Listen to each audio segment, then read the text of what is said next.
Welcome to all of you in this live lecture. ਅੱਜ ਦੇ ਇਸ ਲੈਕਚਰ ਵਿੱਚ ਤੁਹਾਡੇ ਸਾਰਿਆਂ ਦਾ ਨਿੱਘਾ ਸਵਾਗਤ ਹੈ। ਇਹ ਲੈਕਚਰ ਇਹ ਪ੍ਰੋਗਰਾਮ ਬ੍ਰਿਲਸ ਐਕਸਪ੍ਰੈਸ ਨਿਊਜ਼ਪੇਪਰ ਦੁਆਰਾ ਤੁਹਾਡੇ ਤੱਕ ਪਹੁੰਚਾਇਆ ਜਾ ਰਿਹਾ ਹੈ। ਬ੍ਰਿਲਸ ਐਕਸਪ੍ਰੈਸ ਦੁਨੀਆ ਦਾ ਇੱਕੋ ਇੱਕ ਐਸਾ ਅਖਬਾਰ ਹੈ ਜਿਸ ਵਿੱਚ ਹਰ ਇੱਕ ਇੰਗਲਿਸ਼ ਦੀ ਨਿਊਜ਼ ਦੇ ਨਾਲ ਛਪਦੀ ਹੈ ਉਸ ਦੀ ਹਿੰਦੀ ਟ੍ਰਾਂਸਲੇਸ਼ਨ। ਸਿਰਫ ਇੰਨਾ ਹੀ ਨਹੀਂ, हिंदी ट्रांसलेशन जो छपती है उसके नीचे डिफिकल्ट वर्ड्स दे मीनिंग्स भी दिते जाते हैं।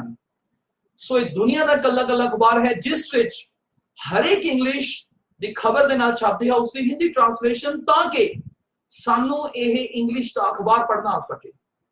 सिर्फ इन्ना ही नहीं, इस विच असी एक पेज ये भी बनाते हैं जनरल इंग्लिश फॉर ऑल।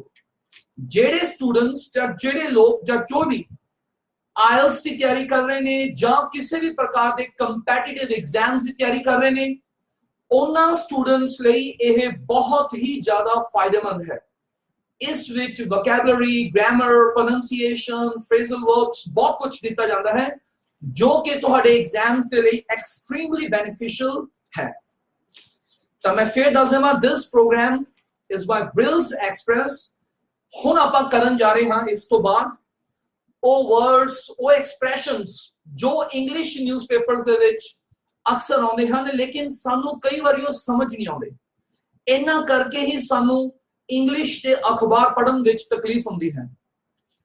ਤਾਂ ਮੈਂ ਦੇਖਿਆ ਹੈ ਕਿ ਇੰਗਲਿਸ਼ ਨਿਊਜ਼ਪੇਪਰਸ ਪੜ੍ਹਨ ਦੇ ਲਈ ਸਾਨੂੰ ਲਗਭਗ 1000 ਦੇ ਕਰੀਬ ਜੇ words ਆਉਂਦੇ ਹੋਣ ਤਾਂ ਕਾਫੀ ਹੱਦ ਤੱਕ ਅਸੀਂ ਇੰਗਲਿਸ਼ ਦੇ ਨਿਊਜ਼ਪੇਪਰਸ ਪੜ੍ਹਨਾ ਸਿੱਖ ਸਕਦੇ ਹਾਂ। ਇਹ ਦੇਖਿਆ ਗਿਆ ਕਿ 1000 ਦੇ ਕਰੀਬ ਵਰਡਸ ਨੇ ਜੋ ਅਖਬਾਰਾਂ ਦੇ ਵਿੱਚ ਅਕਸਰ ਆਉਂਦੇ ਰਹਿੰਦੇ ਹਨ। ਚਲੋ ਆਪਾਂ ਹੁਣ ਪੜ੍ਹਦੇ ਹਾਂ ਉਹ ਵਰਡਸ, ਐਕਸਪ੍ਰੈਸ਼ਨਸ ਜੋ ਸਾਨੂੰ ਇੰਗਲਿਸ਼ ਨਿਊਜ਼ਪੇਪਰਸ ਦੇ ਵਿੱਚ ਅਕਸਰ ਦੇਖਣ ਨੂੰ ਮਿਲਦੇ ਹਨ।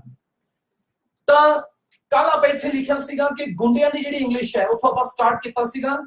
ਉਹ ਇੱਕ ਤਾਂ ਹੁੰਦੀ ਹੈ ਹੋਲੀਗਨਸ ਤੇ ਇੱਕ ਹੁੰਦਾ ਹੈ ਵਰਡ ਰਫੀਅਨਸ। ਤਾਂ ਮੈਂ ਇਸ ਤੋਂ ਅੱਗੇ ਕੰਟੀਨਿਊ ਕਰ ਰਿਹਾ ਹਾਂ। ਤਾਂ ਹੋਲੀਗਨਸ ਅਤੇ ਰਫੀਅਨਸ ਦਾ ਮੀਨਿੰਗ ਸੀ ਗੁੰਡੇ, ਬਦਮਾਸ਼। ਅੱਜ ਮੈਂ ਤੁਹਾਨੂੰ ਦੱਸ ਰਿਹਾ ਕਿ ਜਿਹਨੂੰ ਅਸੀਂ ਕਹਿੰਦੇ ਹਾਂ ਗੁੰਡਾਗਰਦੀ, ਗੁੰਡਾਗਰਦੀ, ਗੁੰਡਾਗਰਦੀ, ਬਦਮਾਸ਼ੀ ਅਕਸਰ ਕਿਹਾ ਜਾਂਦਾ ਹੈ, ਆਮ ਹੁੰਦਾ ਹੈ ਕਿ ਅੱਜਕੱਲ ਗੁੰਡਾਗਰਦੀ ਵੱਧ ਰਹੀ ਹੈ, ਬਦਮਾਸ਼ੀ ਵੱਧ ਰਹੀ ਹੈ। ਤਾਂ ਗੁੰਡਾਗਰਦੀ ਜਾਂ ਬਦਮਾਸ਼ੀ ਦੀ ਇੰਗਲਿਸ਼ ਅਕਸਰ ਲਿਖੀ ਜਾਂਦੀ ਹੈ ਹੋਲੀਗਨਿਜ਼ਮ। ਇੰਗਲਿਸ਼ ਦੇ ਵਿੱਚ ਇੱਕ ਵਰਡ ਹੁੰਦਾ ਹੈ ਜੋ ਕਿ ਨਿਊਜ਼ਪੇਪਰ ਦੇ ਵਿੱਚ ਤੁਹਾਨੂੰ ਅਕਸਰ ਮਿਲੇਗਾ and that is hooliganism, HOOLIGANISM। so je kade bhi likha hove hooliganism is on the rise, hooliganism is on the rise da matlab tusi samajh lena hai कि बदमाशी या गुंडागर्दी बढ़ रही है। so never forget hooliganism means गुंडागर्दी। second word मैं लेन जा रहा हूं गुंडागर्दी दी ते ओला word है ruffianism, ruffianism। सो ये वर्ड्स बहुत ही ज्यादा कॉमन है न्यूज़पेपर्स दे विच। सो जे कदे भी न्यूज़पेपर्स दे विच आ जावे रफिनिज्म इज ऑन द राइज, ता यू शुड अंडरस्टैंड दिस। ਤੁਹਾਨੂੰ ਸਮਝ ਆਉਣਾ ਚਾਹੀਦਾ ਦਾ ਮਤਲਬ ਹੈ ਗੁੰਡਾਗਰਦੀ ਵੱਧ ਰਹੀ ਹੈ। ਸੋ ਗੁੰਡਾਗਰਦੀ ਦੇ ਲਈ ਸਾਡੇ ਕੋਲੇ ਦੋ ਵਰਡਸ ਆਏ, ਇੱਕ ਹੋਲੀਗਨਿਜ਼ਮ, ਇੱਕ ਰਫਿਨਿਜ਼ਮ। ਤਾਂ ਅੱਜ ਆਪਾਂ ਕ੍ਰਾਈਮ ਦੇ ਨਾਲ ਰਿਲੇਟਡ ਹੀ ਵੋਕੈਬਲਰੀ ਪੜ੍ਹ ਰਹੇ ਹਾਂ ਜੋ ਕਿ ਸਾਡੇ ਨਿਊਜ਼ਪੇਪਰਸ ਦੇ ਵਿੱਚ ਅਕਸਰ ਆਉਂਦੀ ਹੈ। ਆਪਾਂ ਨੇ ਪੜਿਆ ਗੁੰਡਾਗਰਦੀ ਜਾਂ ਬਦਮਾਸ਼ੀ ਦੀ ਦੋ ਵਰਡਸ ਹੋਲੀਗਨਿਜ਼ਮ ਅਤੇ ਰਫਿਨਿਜ਼ਮ। ਹੁਣ ਆਪਾਂ ਅੱਗੇ ਚੱਲਦੇ ਹਾਂ।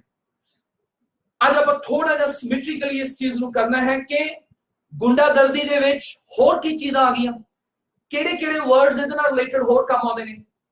ਇਸ ਤੋਂ ਬਾਅਦ ਸਾਡਾ ਅੱਜ ਦਾ ਨੈਕਸਟ ਜਿਹੜਾ ਸ਼ਬਦ ਹੈ ਉਹ ਹੈ ਈਵ ਟੀਜ਼ਿੰਗ, ਜੋ ਕਿ ਅਖਬਾਰਾਂ ਦੇ ਵਿੱਚ ਬਹੁਤ ਜ਼ਿਆਦਾ ਆਉਂਦਾ ਹੈ। ਈਵ ਟੀਜ਼ਿੰਗ, ਈਵ ਟੀਜ਼ਿੰਗ ਦਾ ਮਤਲਬ ਹੁੰਦਾ ਹੈ ਔਰਤਾਂ ਨੂੰ ਛੇੜਨਾ, ਲੜਕੀਆਂ ਨੂੰ ਛੇੜਨਾ। ਮੰਨ ਲਓ ਕਦੇ ਵੀ ਅਖਬਾਰ ਦੇ ਵਿੱਚ ਆ ਜਾਵੇ eve teasing incidents on the rise. ਮੈਂ ਫਿਰ ਬੋਲ ਰਿਹਾ eve teasing incidents on the rise. ਇਹਦਾ ਮਤਲਬ ਜਿਹੜੀਆਂ ਛੇੜਛਾੜ ਦੀਆਂ ਘਟਨਾਵਾਂ ਨੇ, ਛੇੜਛਾੜ ਦੇ ਕੇਸ ਨੇ ਔਰਤਾਂ ਨੂੰ, ਮਹਿਲਾਵਾਂ ਨੂੰ, ਲੜਕੀਆਂ ਨੂੰ, ਉਹਨਾਂ ਦੇ ਵਿੱਚ ਵਾਧਾ ਹੋ ਰਿਹਾ ਹੈ। ਸੋ ਇਹ ਗੱਲ ਇੱਥੇ ਮੈਂ ਹੋਰ ਦੱਸ ਦੇਵਾਂ, ਇੰਗਲਿਸ਼ ਦੇ ਵਿੱਚ ਆ ਜਿਹੜਾ ਸ਼ਬਦ ਹੁੰਦਾ ਹੈ EVE। ਸੋ ਈਵ ਦਾ ਮਤਲਬ ਹੁੰਦਾ ਹੈ ਔਰਤ, ਮਹਿਲਾ, ਔਰਤ। ਤੇ ਇਹ ਤੋਂ ਇੱਕ ਸ਼ਬਦ ਪਲੂਰਲ ਦੇ ਵਿੱਚ ਬਣ ਗਿਆ ਈਵਸ। is means महिलावां औरतां ਇਹ ਜਿਹੜਾ word है ਤੁਹਾਨੂੰ ਅਕਸਰ स्पोर्ट्स स्पेस से भी मिलेगा मान लो ਉੱਥੇ ਆਪਣੇ ਕੋਲੇ स्पोर्ट्स स्पेस ਦੇ ਉੱਪਰ ਬਣ ਗਿਆ कि Indian Eves bagged the trophy Indian Eves bagged the trophy ਤਾਂ ਇਹਦਾ ਮਤਲਬ ਬਣ ਗਿਆ ਕਿ ਭਾਰਤੀ ਮਹਿਲਾਵਾਂ ਨੇ ट्रॉफी जित ली भारतीय महिलावां ने ट्रॉफी जित ली Indian eves bag the trophy bag means हुंदा है जितना तो Indian eves bag the trophy the eve teasing word इस चीज तो बनया है सेकंड वर्ड मैं लिखन जा रहा हां हुन इनु ध्यान नाल सुनना है अक्सर पंजाबी च एक शब्द कहने हां जबरन वसूली जबरदस्ती किसी तो वसूल करना कोई चीज कई शहरां च कई थावां ते आम है चीज बहुत सारे गुंडे बदमाश की करते हैं तंग करते हैं परेशान करते हैं जबरन वसूली करके लेके जाते हैं दुकानदारां तो किसी भी तो भी ਤਾਂ ਜਿਹੜੀ ਜਬਰਨ ਵਸੂਲੀ ਹੁੰਦੀ ਹੈ ਆਪਾਂ ਕਹਿੰਦੇ ਨੇ ਅੱਜਕੱਲ ਜਬਰਨ ਵਸੂਲੀ ਦੇ ਕੇਸ ਵਧ ਰਹੇ ਨੇ ਤਾਂ ਜਿਹਨੂੰ ਆਪਾਂ ਇੰਗਲਿਸ਼ ਦੇ ਵਿੱਚ ਕਹਿੰਦੇ ਹਾਂ ਜਿਹਨੂੰ ਆਪਾਂ ਹਿੰਦੀ ਜਾਂ ਪੰਜਾਬੀ ਚ ਕਹਿੰਦੇ ਹਾਂ ਜਬਰਨ ਵਸੂਲੀ ਤਾਂ ਉਹਨੂੰ ਇੰਗਲਿਸ਼ ਦੇ ਵਿੱਚ ਕਿਹਾ ਜਾਂਦਾ ਹੈ ਐਕਸਟੋਰਸ਼ਨ ਤਾਂ ਤੁਸੀਂ ਇਹ ਵਰਡ ਨੋਟ ਕਰ ਲਓ ਐਕਸਟੋਰਸ਼ਨ ਦਾ ਮਤਲਬ ਹੁੰਦਾ ਹੈ ਜਬਰਨ ਵਸੂਲੀ ਤਾਂ ਮੰਨ ਲਓ ਕਦੇ ਵੀ ਆ ਜਾਵੇ ਕਿ ਐਕਸਟੋਰਸ਼ਨ ਕੇਸਿਸ ਵਧ ਰਹੇ ਨੇ ਐਕਸਟੋਰਸ਼ਨ ਦਾ ਕੇਸ ਉਹਦੇ ਉੱਪਰ ਪਾਇਆ ਗਿਆ ਐਕਸਟੋਰਸ਼ਨ ਦਾ ਮਤਲਬ ਕੀ ਹੁੰਦਾ ਹੈ ਜਬਰਨ ਵਸੂਲੀ ਤਾਂ ਨੈਵਰ ਫੋਰਗੇਟ ਐਕਸਟੋਰਸ਼ਨ ਮੀਨਸ ਜਬਰਨ ਵਸੂਲੀ ਸੋ ਐਕਸਟੋਰਸ਼ਨ ਤੋਂ ਬਾਅਦ ਹੁਣ ਆਪਾਂ ਅੱਗੇ ਵਧਦੇ ਹਾਂ ਐਕਸਟੋਰਸ਼ਨ ਤੋਂ ਬਾਅਦ ਅਗਲਾ ਦੇਖੋ ਨੈਕਸਟ ਹੁਣ ਆਪਾਂ ਇੰਗਲਿਸ਼ ਕਰਨ ਜਾ ਰਹੇ ਹਾਂ ਡਕੈਤੀ ਦੀ ਜਾਂ ਡਾਕੇ ਦੀ ਇੰਗਲਿਸ਼ ਤੁਸੀਂ ਸੋਚੋਗੇ ਕਿ ਡਾਕੇ ਜਾਂ ਡਕੈਤੀ ਦੀ ਇੰਗਲਿਸ਼ ਤਾਂ ਸਾਨੂੰ ਆਉਂਦੀ ਹੈ ਸਰ ਮੈਨੂੰ ਪਤਾ ਹੈ कि डकैती या डाके दी इंग्लिश हर एक नूं लगभग आउंदी हुंदी है रॉबरी लेकिन मैं सिर्फ ये नहीं दसन जा रहा तुहानूं यही तां प्रॉब्लम है कि अक्सर सानू डाके या डकैती दी इंग्लिश रॉबरी ही आउंदी है जदों असीं न्यूज़पेपर्स पढ़न लगदे हैं तां सानू की लगदा है कि सिर्फ रॉबरी ही आउंदा है ते रॉबरी नाल सिर्फ जरूरी नहीं कि सानू समझ आ जावे न्यूज़पेपर दे विच डकैती लई डाके लई कुछ होर वर्ड्स भी चलदे ने ਉਹਨਾਂ ਚੋਂ ਮੈਂ ਇੱਕ ਮੇਨ ਵਰਡ ਲਿਖਣ ਜਾ ਰਿਹਾ ਤੇ ਉਹ ਵਰਡ ਹੈ ਹਾਈਸਟ HEIST ਹਾਈਸਟ ਦਾ ਮਤਲਬ ਹੁੰਦਾ ਹੈ ਆਪਣੇ ਕੋਲੇ ਡਕੈਤੀ ਜਾਂ ਡਾਕਾ ਹਾਈਸਟ ਮੀਨਸ ਡਕੈਤੀ ਜਾਂ ਡਾਕਾ ਕਹਿੰਦੇ ਨੇ ਆਪਾਂ ਜਿਵੇਂ ਕਿ ਆਪਾਂ ਕਹਿਣਾ ਹੋਵੇ ਆਪਾਂ ਲਾਈਨ ਲਿਖਦੇ ਹਾਂ ਬੈਂਕ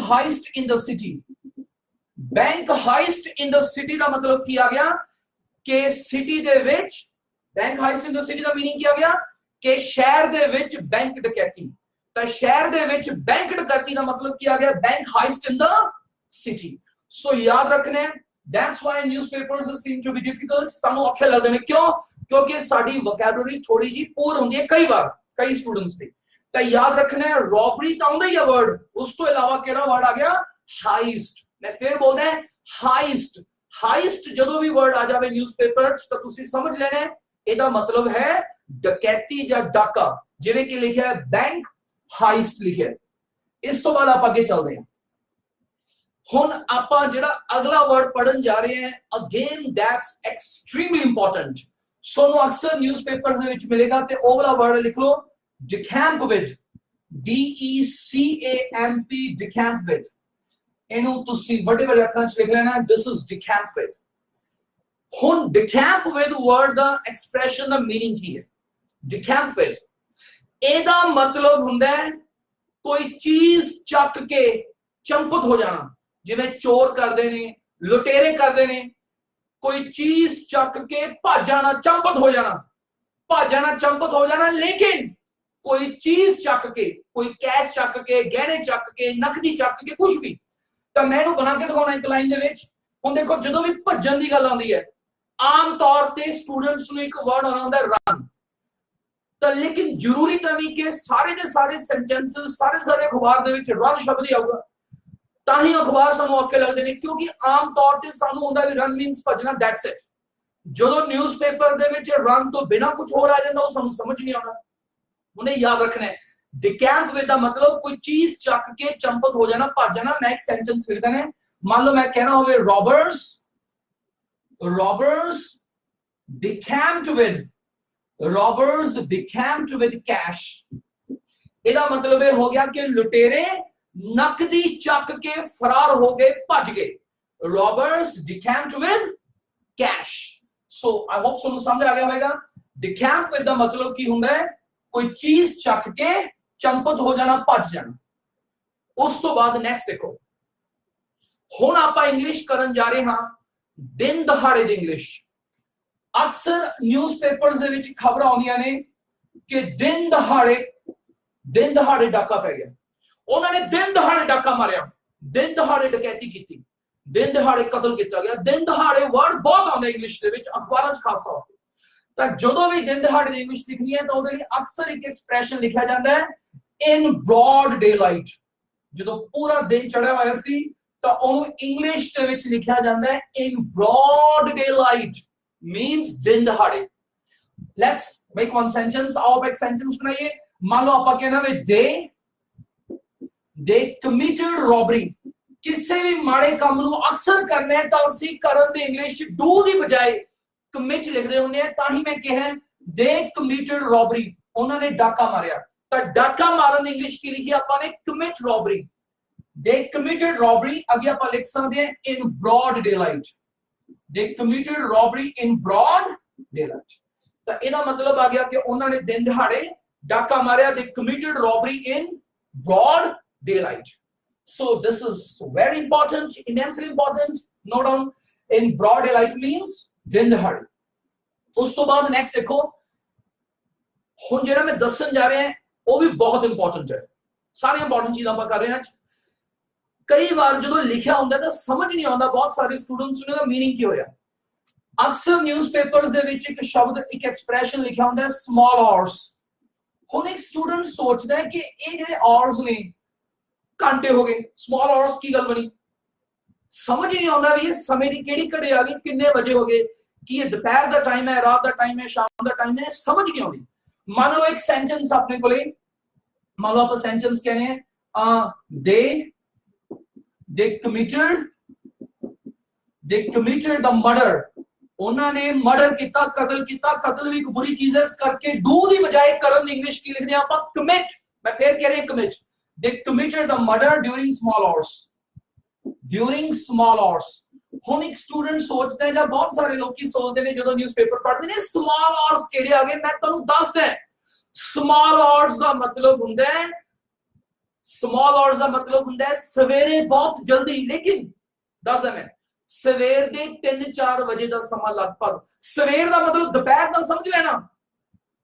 ਡੋਨਟ ਗੈਟ ਕਨਫਿਊਜ਼ਡ ਵੀ ਦੁਪਹਿਰ ਦਾ ਸਮਝ ਲਓ। ਰਾਤ ਨੂੰ 12 ਵਜੇ ਤੋਂ ਬਾਅਦ ਅਸੀਂ ਮੰਨਦੇ ਹਾਂ ਸਵੇਰ ਸ਼ੁਰੂ ਹੋ ਜਾਂਦੀ ਹੈ ਰਾਤ ਨੂੰ। ਤਾਂ ਰਾਤ ਨੂੰ 12 ਵਜੇ ਤੋਂ ਬਾਅਦ ਜਿਹੜੇ ਜਿਵੇਂ 2 ਵਜਦੇ ਨੇ, ਉਦੋਂ ਜਿਹੜੇ 3-4 ਵਜਦੇ ਨੇ, 3-4 ਵਜੇ ਤੱਕ ਦਾ ਜਿਹੜਾ ਸਮਾਂ ਹੁੰਦਾ ਹੈ between 3 AM and 4 PM 4 AM you can say, ਉਹਦੇ ਵਿੱਚ ਦਾ ਜਿਹੜਾ ਸਮਾਂ ਹੁੰਦਾ ਉਹਨੂੰ ਅਕਸਰ ਅਸੀਂ ਕਹਿੰਦੇ ਆ ਸਮਾਲ ਆਵਰਸ। ਤਾਂ ਯਾਦ ਰੱਖਣਾ, ਇਹਨੂੰ ਅਸੀਂ ਆਸਾਨ ਭਾਸ਼ਾ 'ਚ ਕਹਿ ਦਿੰਦੇ ਆ ਸਵੇਰ ਦੇ 3-4 ਵਜੇ ਦਾ ਸਮਾਂ। ਸਵੇਰ ਡਸਨਟ ਮੀਨ ਦੁਪਹਿਰ। ਤਾਂ ਜਿੱਥੇ ਆਪਾਂ ਲਿਖਿਆ ਸਮਾਲ ਆਵਰਸ, ਤੁਸੀਂ ਸਮਾਲ ਆਵਰਸ ਦੀ ਥਾਂ ਤੇ ਵੀ ਆਵਰਸ ਵੀ ਕਹਿ ਸਕਦੇ ਹੋ।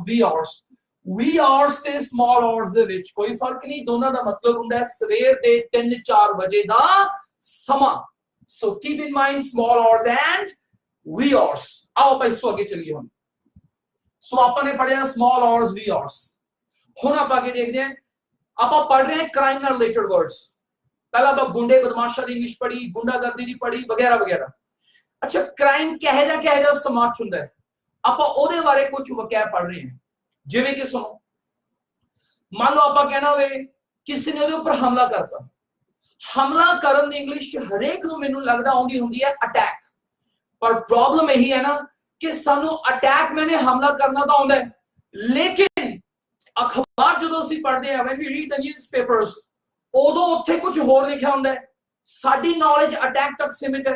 our knowledge is confined to the word attack, and that's why we can't understand। ਸਾਨੂੰ ਸਮਝ ਨਹੀਂ ਆਉਂਦੀ ਚੀਜ਼। ਹੁਣ ਮੈਂ ਤੁਹਾਨੂੰ ਇਹ ਦੱਸਦਾ ਵੀ ਅਖਬਾਰਾਂ ਦੇ ਵਿੱਚ ਅਕਸਰ ਕਹਿੰਦੇ ਹਮਲਾ ਕਰਨ ਦੀ ਇੰਗਲਿਸ਼ ਕਿਹੜੀ ਲਿਖੀ ਜਾਂਦੀ ਹੈ? ਹਮਲਾ ਕਰਨਾ। ਅਟੈਕ ਤਾਂ ਹੈਗਾ।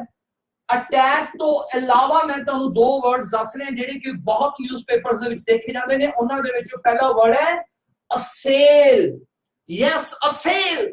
ਜਦੋਂ ਵੀ ਇਹ ਵਰਡ ਆ ਜਾਵੇ ਨਿਊਜ਼ਪੇਪਰ ਦੇ ਵਿੱਚ, ਸਮਝ ਲੈਣਾ ਇਹਦਾ ਮਤਲਬ ਹੈ ਹਮਲਾ ਕਰਨਾ। मान लो आप कहना वे रॉबर्स assailed him, ਇਹਦਾ ਮਤਲਬ ਲਟੇਰਿਆਂ ਨੇ ਉਹਦੇ ਉੱਪਰ ਹਮਲਾ ਕਰਤਾ, ਲੁਟੇਰਿਆਂ ਨੇ ਉਹਦੇ ਉੱਪਰ ਹਮਲਾ ਕਰਤਾ। assail ਹੁੰਦਾ ਹੈ ਹਮਲਾ ਕਰਨਾ, ਇਹ ਹੋ ਗਿਆ। ਹੁਣ assail ਤੋਂ ਬਾਅਦ ਮੈਂ ਇੱਕ ਵਰਡ ਲਿਖਣ ਜਾ ਰਿਹਾ ਹਾਂ and that is assault, ASSAULT। ਇਹ ਦੋ ਵਰਡਸ ਨੇ ਜੋ ਮੈਂ ਦੱਸਿਆ, ਮੇਨ ਵਰਡਸ ਦੱਸੇ ਨੇ ਜਿਹੜੇ ਕਿ ਹਮਲਾ ਕਰਨ ਦੇ ਇੰਗਲਿਸ਼ ਦੇ ਲਈ ਅਕਸਰ ਕੰਮ ਆਉਂਦੇ ਨੇ। ਜੇ ਤੁਸੀਂ ਇਹਨਾਂ ਦੋਨੋਂ ਨੂੰ ਸਿੱਖ ਲਓਗੇ ਤਾਂ ਬਹੁਤ ਅੱਛੀ ਗੱਲ ਹੈ, ਆਸਾਨੀ ਹੋ ਜਾਂਦੀ ਇੰਗਲਿਸ਼ ਦੇ ਨਿਊਜ਼ਪੇਪਰਸ ਨੂੰ ਪੜ੍ਹਨਾ। ਆਈ ਰਿਪੀਟ ਇਟ, ਅਟੈਕ ਦੀ ਬਜਾਏ ਦੋ ਵਰਡਸ ਕਿਹੜੇ ਆ ਗਏ, assail and assault ਆ ਗਿਆ। ਮੰਨ ਲਓ ਆਪਾਂ ਕਹਿਣਾ ਵੇ ਰੌਬਰਸ ਨੇ ਉਹਦੇ ਉੱਪਰ ਹਮਲਾ ਕਰਤਾ ਤਾਂ ਆਪਾਂ ਕਹਾਂਗੇ ਰੌਬਰਸ assaulted him। ਸੋ assail ਅਤੇ assault ਦਾ ਮਤਲਬ ਕੀ ਆ ਗਿਆ ਸਾਡੇ ਕੋਲੇ, ਹਮਲਾ ਕਰਨਾ। ਤੇ ਗੱਲ ਯਾਦ ਰੱਖਿਓ, assail ਤੋਂ ਵਰਡ assailants ਬਣਦਾ, assailants ਸੁਣ ਲਓ ਬਸ, assailants ਜਿੱਥੇ ਵੀ ਵਰਡ ਆ ਜੀ assailants ਦਾ ਮਤਲਬ ਹੁੰਦਾ ਹੈ ਹਮਲਾਵਰ। ਮੈਂ ਇੱਕ ਲਾਈਨ ਤੁਹਾਨੂੰ ਦੱਸਦਾ, ਤਾਂ ਦੇਖੋ ਸਾਡੇ ਕੋਲ ਇੱਕ ਵਰਡ ਆ ਗਿਆ assailants, ਤਾਂ assailants ਵਰਡ ਨਿਊਜ਼ਪੇਪਰਸ ਦੇ ਵਿੱਚ ਬਹੁਤ ਆਉਂਦਾ, ਇਹਦਾ ਮਤਲਬ ਹੁੰਦਾ ਹੈ ਹਮਲਾਵਰ, ਹਮਲਾਵਰ ਹੁੰਦਾ assailants। ਇੱਥੇ ਇੱਕ ਚੀਜ਼ ਮੈਂ ਤੁਹਾਨੂੰ ਹੋਰ ਦੱਸਣਾ ਚਾਹੁੰਦਾ, ਹਮਲਾ ਕਰਨ ਦੀ ਇੰਗਲਿਸ਼ ਆਪਾਂ ਨੇ ਸਿੱਖੀ, ਆਪਾਂ ਨੇ assailants ਵਰਡ ਸਿੱਖ ਲਿਆ, ਹਮਲਾਵਰ ਹੁੰਦੇ ਨੇ, ਅਟੈਕਰਸ ਹੁੰਦੇ ਨੇ। ਮੰਨ ਲਓ ਨਿਊਜ਼ਪੇਪਰ ਦੇ ਵਿੱਚ ਹੈਡਿੰਗ ਆ ਜਾਵੇ, ਕਈ ਵਾਰ ਇਹ ਹੈਡਿੰਗ ਸਾਨੂੰ ਸਮਝਣ ਚ ਪ੍ਰੋਬਲਮ ਆਉਂਦੀ ਹੈ, assailants still at large। ਹੁਣ ਅਸੀਂ ਸੋਚਦੇ ਹਾਂ ਕਿ at large ਦਾ ਮੀਨਿੰਗ ਕੀ ਬਣ ਗਿਆ, assailants still at large। ਹੁਣ assailants ਪਹਿਲੀ ਗੱਲ ਕਈਆਂ ਨੇ ਵੀ ਨਹੀਂ ਸਮਝਿਆ, ਆਪਾਂ ਸਿੱਖਿਆ assailants ਮੀਨਸ ਹੁੰਦਾ ਹੈ ਹਮਲਾਵਰ। ਜਿੱਥੇ ਵੀ ਆ ਜਾਵੇ at large, ਕਿਉਂਕਿ ਆਮ ਤੌਰ ਤੇ ਸਟੂਡੈਂਟਸ ਨੇ ਸਿੱਖਿਆ ਹੁੰਦਾ ਹੈ ਲਾਰਜ ਮੈਨੇ ਵੱਡਾ ਹੁੰਦਾ, ਠੀਕ ਹੈ, ਬਿਲਕੁਲ ਸਹੀ ਗੱਲ ਹੈ। ਪਰ ਤੁਸੀਂ ਯਾਦ ਰੱਖਣਾ at large ਦਾ ਮਤਲਬ ਭੱਜਿਆ ਹੋਇਆ ਵੀ ਹੁੰਦਾ ਹੈ, ਵੀ ਹਲੇ ਕਾਨੂੰਨ ਦੀ ਗਿਰਫਤ ਤੋਂ ਬਾਹਰ ਹੈ, ਭੱਜਿਆ ਹੋਇਆ, ਹਲੇ ਫੜਿਆ ਨਹੀਂ ਗਿਆ ਉਹ। ਮੰਨ ਲਓ ਆਪਾਂ ਨੇ ਕਹਿਣਾ ਵੀ ਹਜੇ ਹਮਲਾਵਰ ਫੜੇ ਨਹੀਂ ਗਏ, ਹਲੇ ਵੀ ਫਰਾਰ ਨੇ ਉਹ, ਤਾਂ ਜਦੋਂ ਆਪਾਂ ਕਹਿਣਾ ਵੀ ਹਲੇ ਵੀ ਫਰਾਰ ਹੈ, ਹਲੇ ਵੀ ਫੜੇ ਨਹੀਂ ਗਏ, ਤਾਂ ਉਹਨੂੰ ਕਿਹਾ ਜਾਂਦਾ ਹੈ at large। ਮੰਨ ਲਓ ਆਪਾਂ ਕਹਿਣਾ ਵੀ ਕਾਤਲ ਹਲੇ ਵੀ ਭੱਜੇ ਹੋਏ ਨੇ, ਕਾਤਲ ਨੂੰ ਆਪਾਂ ਕਿਲਰਸ ਮਰਡਰਰਸ ਕਹਾਂਗੇ, they are at large। at large means note ਕਰ ਲੈਣਾ, ਭੱਜਿਆ ਹੋਣਾ, ਹਲੇ ਵੀ ਨਾ ਫੜਿਆ ਜਾਣਾ। so at large ਸਾਡੇ ਕੋਲੇ that's extremely important, immensely important ਸਾਡੇ ਕੋਲੇ ਐਕਸਪ੍ਰੈਸ਼ਨ ਹੈਗਾ। ਹੁਣ ਆਪਾਂ ਅੱਗੇ ਚੱਲਦੇ ਹਾਂ, ਆਪਾਂ ਕਰ ਰਹੇ ਹਾਂ ਕ੍ਰਾਈਮ ਨਾਲ ਰਿਲੇਟਡ ਵੋਕੈਬਲਰੀ, ਕਿਹੋ ਜਿਹਾ ਕ੍ਰਾਈਮ ਸਾਡੇ ਸਮਾਜ ਵਿੱਚ ਹੁੰਦਾ ਉਹਦੇ ਨਾਲ ਰਿਲੇਟਡ ਵੋਕੈਬਲਰੀ। ਹਮਲਾ ਕਰਨ ਤੋਂ ਬਾਅਦ ਸਾਡਾ ਨੈਕਸਟ ਜਿਹੜਾ ਸਾਡਾ ਵਰਡ ਹੈ ਉਹ ਹੈ ਜਿਹਨੂੰ ਅਸੀਂ ਅਕਸਰ ਕਹਿੰਦੇ ਹਾਂ ਛੁਰਾ ਮਾਰਨਾ। ਛੁਰਾ ਮਾਰਨਾ, ਸਾਡੇ ਬਹੁਤ ਸਾਰੀਆਂ ਨਿਊਜ਼ ਆਉਂਦੀਆਂ ਨੇ ਕਿ ਉਹਨੇ ਉਸਤੇ ਛੁਰਾ ਮਾਰਿਆ, ਲੁਟੇਰਿਆਂ ਨੇ ਉਹਦੇ ਛੁਰਾ ਮਾਰਿਆ, ਉਸਨੇ ਉਹਦੇ ਛੁਰਾ ਮਾਰਿਆ। ਤਾਂ ਛੁਰਾ ਮਾਰਨ ਦੇ ਲਈ ਇਹ ਸ਼ਬਦ ਪਹਿਲੀ ਗੱਲ ਤਾਂ ਬਹੁਤ ਆਉਂਦਾ, ਇੰਗਲਿਸ਼ ਦੇ ਵਿੱਚ ਜਿਹੜਾ ਵਰਡ ਚੱਲਦਾ ਉਹ ਚੱਲਦਾ ਸਟੈਬ। ਲਗਭਗ ਮੰਗੂ ਇਹ ਸ਼ਬਦ ਤੁਹਾਨੂੰ ਅਖਬਾਰ ਦੇ ਵਿੱਚ ਹਰੋਸ ਮਿਲੇਗਾ, ਲਗਭਗ ਐਵੇਂ ਨਹੀਂ। ਤਾਂ ਸਟੈਬ ਦਾ ਮਤਲਬ ਹੁੰਦਾ ਹੈ ਛੁਰਾ ਮਾਰਨਾ। ਅੱਛਾ, ਜਦ ਛੁਰਾ ਮਾਰ ਕੇ ਕਿਸੇ ਦੀ ਜਾਨ ਲੈਣੀ ਹੋਵੇ, ਕਿਸੇ ਨੂੰ ਮਾਰਨਾ ਹੋਵੇ, ਤਾਂ ਫਿਰ ਲਿਖਿਆ ਜਾਂਦਾ ਹੈ ਸਟੈਬ ਟੂ ਡੈਥ। क्यों ना आप एक सेंटेंस बना के देखिए, स्टैब टू डेथ का मतलब आ गया छुरा मार के मार देना। Let's make one sentence. मान लो आप कहना वे he was stabbed to death, he was stabbed to death। जे कदे भी ये लाइन न्यूज़पेपर दे विच आ जावे तां तुसी समझ लेना he was stabbed to death ਦਾ मीनिंग किया गया कि उसने छुरा मार के उसनु मार दिता गया। सो आपने पढ़िया छुरा मारने इंग्लिश किया गया, this is stab। stab means छुरा मार। सो आओ आप नेक्स्ट बढ़िए हुण आप मैं क्या जिवें आप क्राइम दे नाल रिलेटेड वर्ड पढ़ रहे हैं, जो आम क्राइम हुंदे ने। छुरा मारन तो बाद मैं इंग्लिश दस्सण जा रहा गला घोटन इंग्लिश, गला घोटना। सो जिन्हों आप कहने गला दबाना या गला घोटना, ਉਹਨੂੰ ਇੰਗਲਿਸ਼ ਦੇ ਵਿੱਚ ਕੀ ਕਹਿੰਦੇ ਆਪਾਂ। ਮੈਂ ਤੁਹਾਨੂੰ ਤਿੰਨ ਵਰਡਸ ਦੱਸਣ ਜਾ ਰਿਹਾ ਜਿਹੜੇ ਕਿ ਨਿਊਜ਼ਪੇਪਰਸ ਦੇ ਵਿੱਚ ਬਹੁਤ ਦੇਖਣ ਨੂੰ ਮਿਲਦੇ ਨੇ, ਬਹੁਤ ਜ਼ਿਆਦਾ। ਆਓ ਆਪਾਂ ਦੇਖੀਏ ਤਾਂ ਉਹਨਾਂ ਦੇ ਵਿੱਚੋਂ ਤਿੰਨ ਵਰਡਸ ਕਿਹੜੇ ਨੇ। ਪਹਿਲਾ ਵਰਡ ਹੈਗਾ ਸਟ੍ਰੈਂਗਲ, STRANGLE। ਮੈਨੂੰ ਫੇਰ ਬੋਲਦਾ ਹੈ ਸਟ੍ਰੈਂਗਲ। ਸਟ੍ਰੈਂਗਲ ਮੀਨਸ ਗਲਾ ਘੋਟਣਾ, ਗਲਾ ਦਬਾਣਾ। ਸੈਕਿੰਡ ਵਰਡ ਹੈਗਾ ਸਟ੍ਰੈਂਗੂਲੇਟ, ਇਹਨੂੰ ਯਾਦ ਵੀ ਕਰਦੇ ਆ ਨਾਲ ਦੀ ਨਾਲ, ਸਟ੍ਰੈਂਗੂਲੇਟ। फिर इन्हें यूज करेंगे आप strangulate means गला दबाना। Next is throttle, THROTTLE, throttle। 3 words मैं तुहानू दस्से ने गला घोटन दे लई न्यूज़पेपर दे विच काफी खबरां आउंदियां ने. These news items are quite common in newspapers. Strangle, strangulate, ते लास्ट केड़ा आ गया साडे कोले throttle means गला घोटना. एक गला घोटना आ गया, गला दबाना आ गया. अच्छा जे आपां कहना होवे गला घोट के मार देना तां इन्हां सारियां दे नाल लग जांदा है टू डेथ. तां की बन जाएगा? मैं सेंटेंस पार्ट बना के दिखाना है. strangle to death, strangulate to death, ते throttle to death, throttle to death. And let's make one sentence. आओ आप एक सेंटेंस बनाइए. मान लो आपा कहना है उन्हें गला घोट के मार दिता गया तो आपा कहेंगे he was strangled to death. ते जिथे आपा लिखा है strangled उथे आपा ये भी लिख सकते सी he was strangulated to death या he was throttled to death. So जिथे भी लिखा है न्यूज़पेपर दे विच तो तुसी समझ लेना है strangle दा मतलब की हुंदा है गला घोट के मार देना. strangle to death का मीनिंग ये आ गया. इस तो बाद आप आगे चलते हैं. सो हुन जेड़ा एक्सप्रेशन करन जा रहे हैं वो भी ज्यादा इंपॉर्टेंट है. नेक्स्ट है साडे कोले hack to death. हुन strangle to death आपा ने पढ़ लिया लेकिन जे एक्सप्रेशन आ जावे न्यूज़पेपर विच तां फिर आपा की करांगे की समझांगे आपा hack to death की हुंदा. मान लो न्यूज़पेपर दे विच आ जावे he was hacked to death. हुन बहुत सारे स्टूडेंट्स ਨੂੰ ਇਹ ਸਮਝ ਨਹੀਂ ਆਉਂਦਾ ਕਿ hack to death ਦਾ मीनिंग ਕੀ है. ਤੁਸੀਂ याद रखना है. देखो एक तो हैक आप वही हैकिंग कहने आपां वो आम तौर पे होना ਹੁੰਦਾ है. बच्चे वही सोचते रहते स्टूडेंट भी हैकिंग तो कंप्यूटर ਚ ਹੁੰਦੀ है. ਇੱਥੇ ਕੀ ਗੱਲ ਬਣੀ? ਤੁਸੀਂ याद रखना है हैक ਦਾ मतलब ਵੱਡ ਕੇ ਮਾਰਨਾ ਵੀ ਹੁੰਦਾ ਹੈ. ਪੰਜਾਬੀ ਚ ਆਸਾਨ ਭਾਸ਼ਾ ਚ ਮੈਂ ਕਹਿ ਦੇਣਾ ਟੁਕੜੇ ਟੁਕੜੇ ਕਰਕੇ ਮਾਰ ਦੇਣਾ. ਤਾਂ ਨੋਟ ਕਰ ਲਓ ਇਹਨੂੰ. टुकड़े टुकड़े करके मार देने की इंग्लिश की आ गई hack to death. He was hacked to death का मीनिंग की बन गया उसनु बड़ के या टुकड़े टुकड़े करके उन्हें मार दिता गया. That's hack to death. So which is quite common in newspapers. Newspapers ਦੇ ਵਿੱਚ ਬਹੁਤ ਜ਼ਿਆਦਾ common. Next आ जाओ. ਹੁਣ ਆਪਣੇ ਕੋਲੇ ਅਗਲਾ ਜਿਹੜਾ ਐਕਸਪ੍ਰੈਸ਼ਨ ਉਹ ਸੁਣੋ ਧਿਆਨ ਨਾਲ.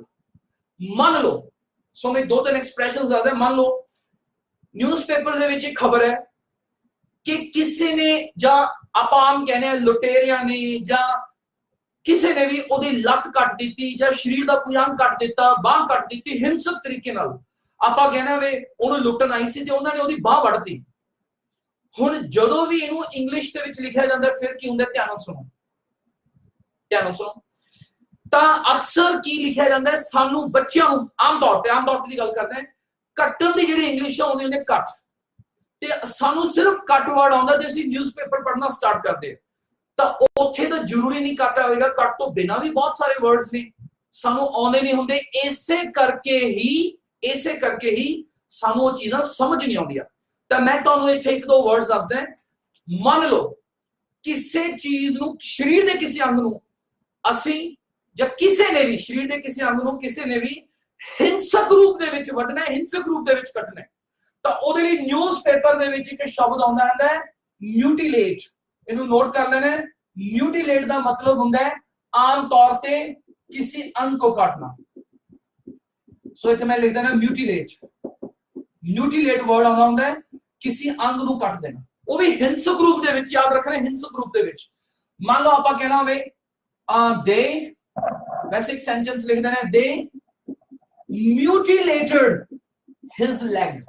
They mutilated his leg ਦਾ ਮੀਨਿੰਗ ਕੀ ਆ ਗਿਆ ਕਿ ਉਹਨਾਂ ਨੇ ਉਸ ਦੀ ਲੱਤ ਨੂੰ ਵੱਢ ਦਿੱਤਾ ਕੱਟ ਦਿੱਤਾ.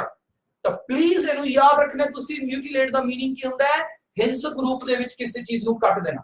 ਅੱਛਾ ਇੱਥੇ ਇੱਕ ਚੀਜ਼ ਮੈਂ ਹੋਰ ਦੱਸ ਦੇਵਾਂ ਕਿਸੇ ਅੰਗ ਨੂੰ ਕੱਟਣਾ ਹੋਵੇ ਹਿੰਸਕ ਰੂਪ ਦੇ ਵਿੱਚ ਅਖਬਾਰਾਂ ਦੇ ਵਿੱਚ ਇੱਕ ਐਕਸਪ੍ਰੈਸ਼ਨ ਇਹ ਵੀ ਹੁੰਦਾ ਹੈ ਚੌਪ ਆਫ.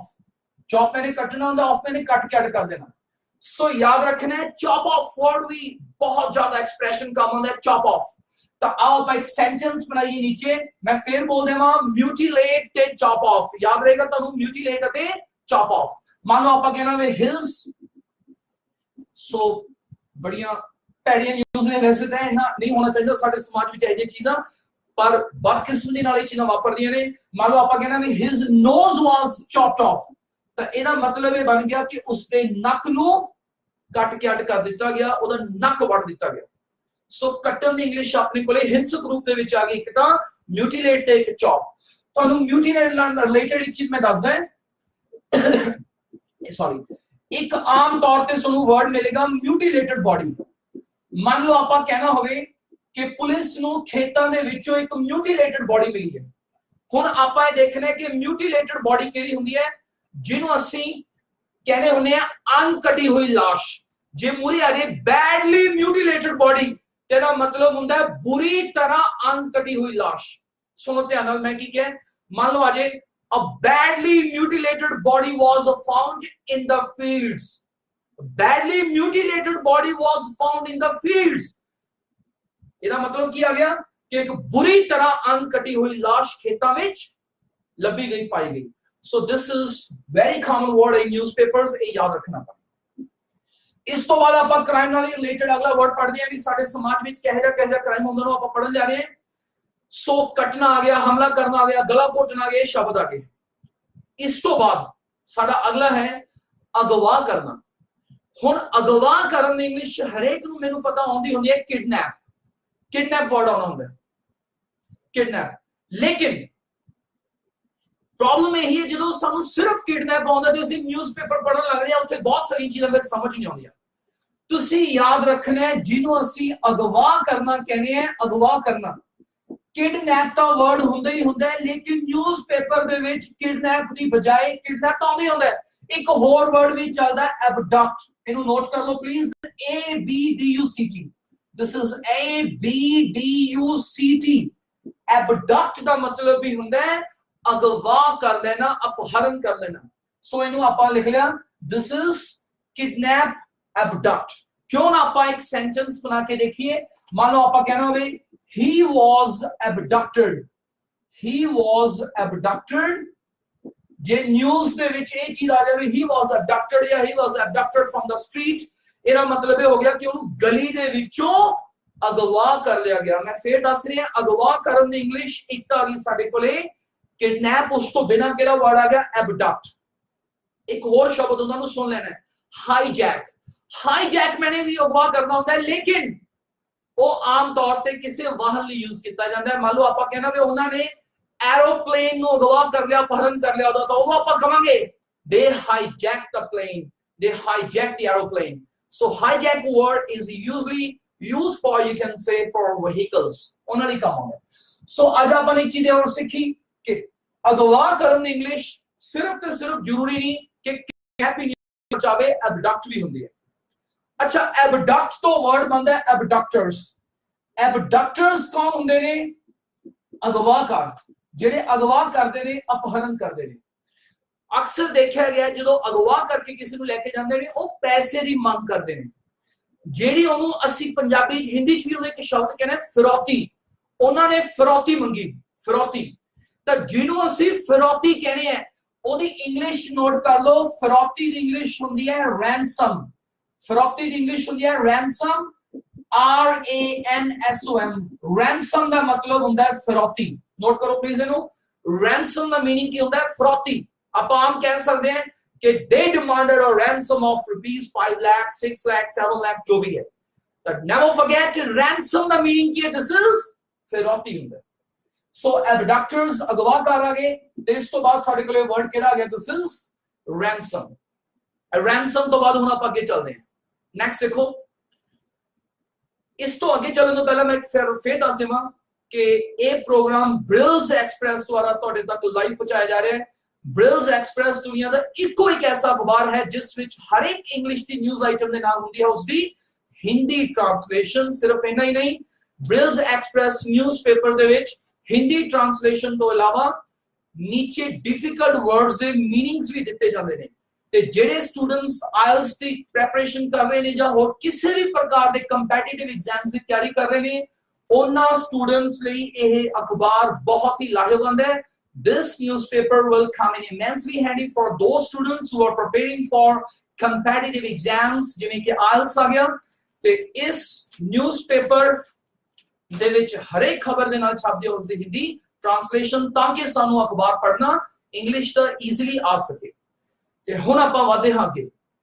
साडा क्राइम नाल रिलेटेड अगला शब्द है वो है ਸਾਡਾ ਜਿਹਨੂੰ ਅਸੀਂ ਅਕਸਰ ਕਹਿੰਦੇ ਹਾਂ ਘਿਨਾਉਣਾ ਜੁਰਮ, ਅਖਬਾਰ ਦੇ ਵਿੱਚ ਬਹੁਤ ਆਉਂਦਾ ਹੈ ਘਿਨਾਉਣਾ ਜੁਰਮ, ਉਸਨੇ ਇੱਕ ਘਿਨਾਉਣਾ ਜੁਰਮ ਕੀਤਾ ਹੈ। ਤਾਂ ਜਿਹਨੂੰ ਅਸੀਂ ਕਹਿੰਦੇ ਹੁੰਦੇ ਹਾਂ ਘਿਨਾਉਣਾ ਜੁਰਮ ਜਾਂ ਘਿਨਾਉਣਾ ਜੁਰਮ ਕਹਿੰਦੇ ਹੁੰਦੇ ਅਸੀਂ, ਤਾਂ ਉਹਦਾ ਮੀਨਿੰਗ ਉਹਦੀ ਇੰਗਲਿਸ਼ ਸਿੱਖਣੀ ਬਹੁਤ ਜ਼ਰੂਰੀ ਹੈ। ਉਹ ਇਸ ਕਰਕੇ ਜ਼ਰੂਰੀ ਹੈ ਕਿਉਂਕਿ ਬਹੁਤ ਆਉਂਦਾ ਵਰਡ, ਆਪਾਂ ਆਮ ਕਹਿੰਦੇ ਹੁੰਦੇ ਉਸਨੇ ਬੜਾ ਘਿਨਾਉਣਾ ਕੰਮ ਕੀਤਾ ਹੈ, ਘਿਨਾਉਣਾ ਜੁਰਮ ਕੀਤਾ ਹੈ। ਘਿਨਾਉਣੇ ਜੁਰਮ ਦੇ ਲਈ ਇੰਗਲਿਸ਼ ਦੇ ਵਿੱਚ ਅਕਸਰ ਦੋ ਵਰਡਸ ਬਹੁਤ ਚੱਲਦੇ ਨੇ, ਅਕਸਰ ਜਿਹੜੇ ਮੇਨ ਚੱਲਦੇ ਨੇ ਉਹਨਾਂ ਦੇ ਵਿੱਚੋਂ ਇੱਕ ਨਾਮ ਹੈ, ਪਹਿਲਾ ਨਾਮ ਹੈ heinous crime, HEINOUS, heinous crime। ਬਹੁਤ ਸਾਰੇ ਲੋਕ ਇਹਨੂੰ heinous ਬੋਲਦੇ ਨੇ, ਅਕਸਰ ਇਹਨੂੰ heinous ਦੀ ਬਜਾਏ ਅਕਸਰ ਕਿਹਾ ਜਾਂਦਾ ਹੈ heinous crime, heinous, HEINOUS, and never forget please, heinous crime ਜਿੱਥੇ ਵੀ ਲਿਖਿਆ ਜੇ ਇਹਦਾ ਮਤਲਬ ਹੁੰਦਾ ਘਿਨਾਉਣਾ ਜੁਰਮ। ਤੇ ਸੈਕਿੰਡ ਸਾਡੇ ਕੋਲੇ ਹੈਗਾ gruesome crime, GRUESOME। ਸੋ ਇਹ ਮਸਟ ਵੋਕੈਬਲਰੀ ਹੈ, ਇਹ ਉਹ ਵੋਕੈਬਲਰੀ ਹੈ ਜੇ ਸਾਨੂੰ ਨਹੀਂ ਆਉਂਦੀ ਤਾਂ ਸਾਡੇ ਲਈ ਅਖਬਾਰ ਪੜ੍ਹਨਾ ਇੰਗਲਿਸ਼ ਦਾ ਬਹੁਤ ਔਖਾ ਹੋ ਜਾਂਦਾ ਹੈ, ਕਿਉਂਕਿ ਨਿਊਜ਼ਪੇਪਰ ਦੇ ਡੇਲੀ ਐਕਸਪ੍ਰੈਸ਼ਨਸ ਨੇ। ਸੋ ਜਿਹਨੂੰ ਅਸੀਂ ਕਹਿੰਦੇ ਹਾਂ ਘਿਨਾਉਣਾ ਜੁਰਮ, ਉਹਦੇ ਲਈ ਸਾਡੇ ਕੋਲ ਇੱਕ ਤਾਂ ਐਕਸਪ੍ਰੈਸ਼ਨ ਆ ਗਿਆ heinous crime, ਤੇ ਸੈਕਿੰਡ ਸਾਡੇ ਕੋਲ ਕਿਹੜਾ ਆ ਗਿਆ, ਦਿਸ ਇਜ਼ gruesome crime। ਮੰਨ ਲਓ ਆਪਾਂ ਕਹਿਣਾ ਵੀ ਉਹਨੇ ਘਿਨਾਉਣਾ ਜੁਰਮ ਕੀਤਾ ਹੈ ਤਾਂ ਆਪਾਂ ਇਹਨੂੰ ਇੰਗਲਿਸ਼ ਕਹਾਂਗੇ he has committed। ਮੈਂ ਪਹਿਲਾਂ ਵੀ ਕਿਹਾ ਸੀ ਜਦੋਂ ਕੋਈ ਮਾੜਾ ਕੰਮ ਕਰਨਾ ਹੈ ਤਾਂ ਕਰਨ ਦੀ ਇੰਗਲਿਸ਼ ਅਕਸਰ ਕਮਿਟ ਕਹੀ ਜਾਂਦੀ ਹੈ do ਦੀ ਬਜਾਏ ਅਕਸਰ ਕੀ ਹੈ, he has committed a heinous crime ਜਾਂ he has committed a gruesome crime। ਸੋ ਇਹ ਆ ਗਿਆ ਸਾਡੇ ਕੋਲ ਘਿਨਾਉਣੇ ਜੁਰਮ ਦੀ ਇੰਗਲਿਸ਼। ਹੁਣ ਆਪਾਂ ਅੱਗੇ ਚੱਲਦੇ ਹਾਂ। ਇਸ ਤੋਂ ਬਾਅਦ ਦੇਖੋ ਜੁਰਮ ਕਿਵੇਂ ਕਿਵੇਂ ਸਮਾਜ ਵਿੱਚ ਹੁੰਦੇ ਨੇ, ਆਪਾਂ ਉਹਨਾਂ ਨਾਲ ਰਿਲੇਟਡ ਅੱਜ ਵਰਡਸ ਪੜ੍ਹ ਰਹੇ ਹਾਂ। ਇਸ ਤੋਂ ਬਾਅਦ ਨੋਟ ਕਰੋ, ਦੇਖੋ ਮੰਨ ਲਓ ਆਪਾਂ ਨੇ ਇਹ ਕਹਿਣਾ ਕਿ ਉਹਨਾਂ ਨੇ ਜਦ ਭੜਕੀ ਹੋਈ ਭੀੜ ਨੇ ਬੱਸਾਂ ਨੂੰ ਅੱਗ ਲਾਤੀ, ਰੇਲ ਗੱਡੀ ਨੂੰ ਅੱਗ ਲਾਤੀ, ਤੋੜ ਫੋੜ ਕੀਤੀ, ਬਦਕਿਸਮਤੀ ਨਾਲ ਇਹ ਗੱਲਾਂ ਵਾਪਰਦੀਆਂ ਨੇ, ਸਾਡੇ ਆਮ ਵਾਪਰਦੀਆਂ ਬਦਕਿਸਮਤੀ ਨਾਲ। ਹੁਣ ਇਹਨਾਂ ਨਾਲ ਰਿਲੇਟਡ ਸਾਨੂੰ ਥੋੜੇ ਬਹੁਤ ਸ਼ਬਦ ਆਉਣੇ ਚਾਹੀਦੇ ਨੇ, ਨਹੀਂ ਨਿਊਜ਼ਪੇਪਰ ਪੜ੍ਹਨਾ ਡਿਫਿਕਲਟ ਹੋ ਜਾਂਦਾ। ਮੰਨ ਲਓ ਆਪਾਂ ਨੇ ਪਹਿਲੀ ਗੱਲ ਤਾਂ ਅੱਗ ਲਾਉਣ ਦੀ ਇੰਗਲਿਸ਼ ਕਰਨੀ ਹੈ, ਅੱਗ ਲਗਾਉਣਾ, ਅੱਗ ਲਗਾਉਣ ਦੀ ਇੰਗਲਿਸ਼। मैं देखिए स्टूडेंट्स ਨੂੰ ਅੱਗ ਲਾਉਣ ਦੀ ਇੰਗਲਿਸ਼ ਕਈ ਵਾਰ ਆਉਂਦੀ ਹੁੰਦੀ ਹੈ, ਜਿਵੇਂ ਉਹਨਾਂ ਨੂੰ ਪੁੱਛੋ ਅੱਗ ਲਗਾने की इंग्लिश क्या होती है, ਉਹ ਬੋਲਦੇ ਨੇ ਫਾਇਰ, ਇਹ ਉਹ ਠੀਕ ਹੈ, ਪਰ ਨਿਊਜ਼ਪੇਪਰ ਦੇ ਵਿੱਚ ਜ਼ਰੂਰੀ ਨਹੀਂ ਫਾਇਰ ਨਾਲ ਰਿਲੇਟਡ ਹੀ ਸ਼ਬਦ ਆਵੇ ਅੱਗ ਲਾਉਣ ਦੀ ਇੰਗਲਿਸ਼। ਪਹਿਲਾਂ ਤਾਂ ਮੈਂ ਲਿਖਦਾ ਸਿੰਪਲ ਜਿਹੜਾ ਕਿ ਆਮ ਚੱਲਦਾ ਸੈਟ ਔਨ ਫਾਇਰ, ਇਹਦਾ ਆਉਂਦਾ ਹੀ ਹੁੰਦਾ ਆਮ ਤੌਰ ਤੇ। ਮੈਂ ਦੇਖਿਆ ਸੈਟ ਔਨ ਫਾਇਰ ਦੀ ਬਜਾਏ ਮੈਂ ਇੱਥੇ ਦੋ ਐਕਸਪ੍ਰੈਸ਼ਨਸ ਹੋਰ ਲਿਖਣ ਜਾ ਰਿਹਾ। ਇੱਕ ਹੁੰਦਾ ਹੈ ਸੈਟ ਔਨ ਬਲੇਜ਼, BLAZE, ਤੇ ਸੈਟ ਔਨ ਬਲੇਜ਼ ਜੇ ਸ਼ਬਦ ਤੁਹਾਨੂੰ ਨਿਊਜ਼ਪੇਪਰ ਦੇ ਵਿੱਚ ਮਿਲ ਜਾਵੇ ਤਾਂ ਸਮਝ ਲੈਣਾ ਇਹਦਾ ਮਤਲਬ ਹੀ ਅੱਗ ਲਗਾਉਣਾ ਹੁੰਦਾ ਹੈ। ਮੈਂ ਇਹਨੂੰ ਸੈਂਟੈਂਸ ਵਿੱਚ ਵਰਤ ਕੇ ਦਿਖਾਉਂਗਾ, ਨੋ ਪ੍ਰੋਬਲਮ। ਲੇਕਿਨ ਥਰਡ ਜਿਹੜਾ ਹੈ ਦੈਟਸ ਐਕਸਟ੍ਰੀਮਲੀ ਇੰਪੋਰਟੈਂਟ, ਤੇ ਉਹ ਹੈਗਾ ਟਾਰਚ। ਹੁਣ ਕਈ ਸਟੂਡੈਂਟਸ ਸੋਚਦੇ ਨੇ ਇਹ ਕੀ ਸਰ ਟਾਰਚ ਦਾ ਮੈਨੇ ਤਾਂ ਆਮ ਸਾਡੇ ਜਿਹਨੂੰ ਸਮਝਿਆ ਜਾਂਦਾ, ਆਪਾਂ ਕਹਿੰਦੇ ਟਾਰਚ ਕਿੱਥੇ ਹੈ, ਲਾਈਟ ਚਲੀ ਗਈ, ਟਾਰਚ ਲੈ ਕੇ ਆਓ, ਟਾਰਚ ਨੂੰ ਬੈਟਰੀ ਨੂੰ ਆਪਾਂ ਆਮ ਟਾਰਚ ਕਹਿ ਦਿੰਦੇ ਹਾਂ। ਲੇਕਿਨ ਯਾਦ ਰੱਖੋ ਟਾਰਚ ਦਾ ਮੀਨਿੰਗ ਅੱਗ ਲਾਉਣਾ ਵੀ ਹੁੰਦਾ ਹੈ। ਯੈਸ, ਟਾਰਚ ਦਾ ਮੀਨਿੰਗ ਕੀ ਹੁੰਦਾ, ਦਿਸ ਇਜ਼ ਅੱਗ ਲਗਾਉਣਾ ਵੀ ਹੁੰਦਾ ਹੈ। ਆਓ ਆਪਾਂ ਹੁਣ ਇਹਨੂੰ ਸੈਂਟੈਂਸਸ ਦੇ ਵਿੱਚ ਵਰਤ ਕੇ ਦੇਖੀਏ। ਤਾਂ ਅੱਗ ਲਗਾਉਣ ਦੀ ਇੰਗਲਿਸ਼ ਟਾਰਚ ਵੀ ਹੁੰਦੀ ਹੈ। ਮੰਨ ਲਓ ਆਪਾਂ ਕਹਿਣਾ ਵੇ ਉਹਨਾਂ ਨੇ ਬੱਸਾਂ ਨੂੰ ਅੱਗ ਲਗਾਤੀ, ਤਾਂ ਆਪਾਂ ਕਹਾਂਗੇ ਦੇ ਟਾਰਚਡ, ਚਲੋ ਇਹ ਲਿਖ ਲੈਣਾ ਮੈਨੀ ਬੱਸਸ। ਸੋ ਜੇ ਨਿਊਜ਼ਪੇਪਰ ਦੇ ਵਿੱਚ ਆ ਜਾਵੇ ਤਾਂ ਤੁਸੀਂ ਸਮਝ ਲੈਣਾ ਕਿ ਟਾਰਚ ਦਾ ਮੀਨਿੰਗ ਕੀ ਹੁੰਦਾ, ਅੱਗ ਲਗਾਉਣਾ ਹੁੰਦਾ ਹੈ। ਦੇ ਟਾਰਚਡ ਮੈਨੀ ਬੱਸਸ ਮੀਨਸ ਉਹਨਾਂ ਨੇ ਕਈ ਬੱਸਾਂ ਨੂੰ ਅੱਗ ਲਗਾ ਦਿੱਤੀ, ਦੇ ਟਾਰਚਡ ਮੈਨੀ ਬੱਸਸ। ਤੇ ਜੇ ਆਪਾਂ ਕਹਿਣਾ ਵੇ ਅੱਗ ਲਗਾਉਣ ਦੀ ਹੋਰ ਵਰਡ ਕਹਿਣਾ ਵੇ, ਫਿਰ ਆਪਾਂ ਕਹਾਂਗੇ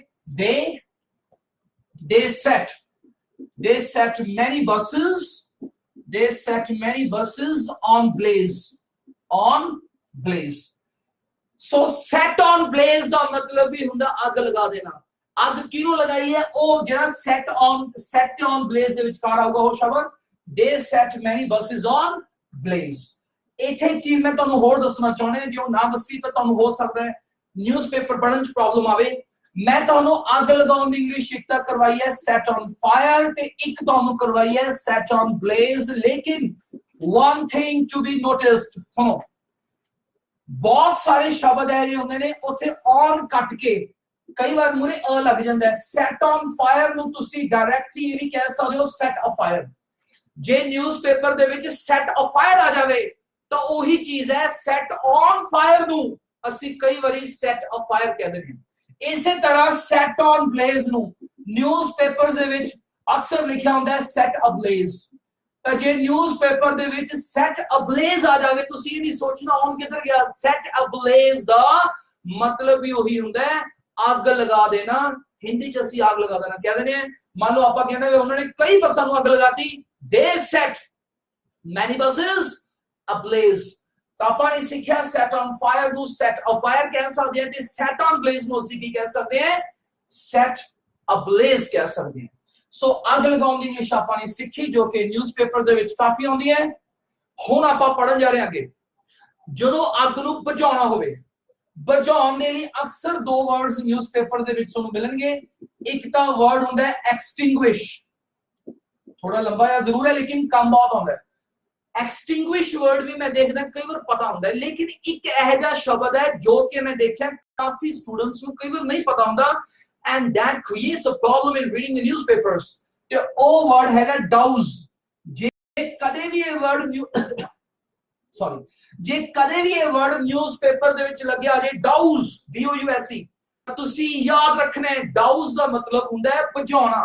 ਮੰਨ ਲਓ ਆਪਾਂ ਕਹਿਣਾ ਵੀ ਉਹਨਾਂ ਨੇ ਅੱਗ ਬੁਝਾਤੀ, ਅੱਗ ਦੀਆਂ ਲਪਟਾਂ ਤੇ ਕਾਬੂ ਪਾ ਲਿਆ, ਅੱਗ ਦੀਆਂ ਲਪਟਾਂ ਨੂੰ ਬੁਝਾਤਾ, ਤਾਂ ਉੱਥੇ ਲਿਖਿਆ ਹੁੰਦਾ ਹੈ they doused the fire flames। ਡਾਊਜ਼ ਤੇ ਐਕਸਟਿੰਗੁਇਸ਼ ਦਾ ਮਤਲਬ ਹੁੰਦਾ ਹੈ ਬੁਝਾਉਣਾ। ਕਿਹਨੂੰ ਬੁਝਾਉਣਾ? ਅੱਗ ਨੂੰ ਬੁਝਾਉਣਾ।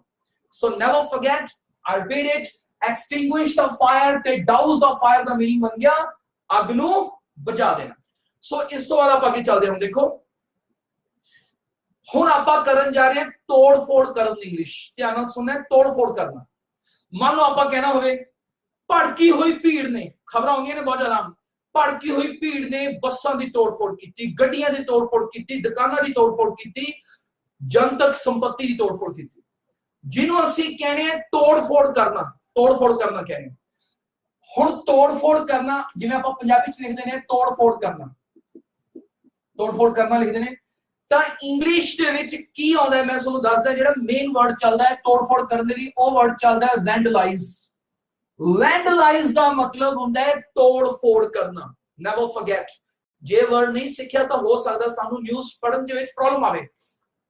ਦਿਸ ਇਜ਼ ਕੀ ਲਿਖਿਆ ਆਪਾਂ ਨੇ, ਵੈਂਡਲਾਈਜ਼। ਵੈਂਡਲਾਈਜ਼ ਦਾ ਮਤਲਬ ਹੁੰਦਾ ਹੈ ਤੋੜ ਫੋੜ ਕਰਨਾ। ਮੰਨ ਲਓ ਆਪਾਂ ਕਹਿਣਾ ਵੀ ਇੱਕ ਸੈਂਟੈਂਸ ਲਿਖਦੇ ਆਪਾਂ ਕਹਿਣਾ ਵੀ ਮੌਬ ਵੈਂਡਲਾਈਜ਼ਡ, ਮੌਬ ਵੈਂਡਲਾਈਜ਼ਡ ਮੈਨੀ ਸ਼ਾਪਸ।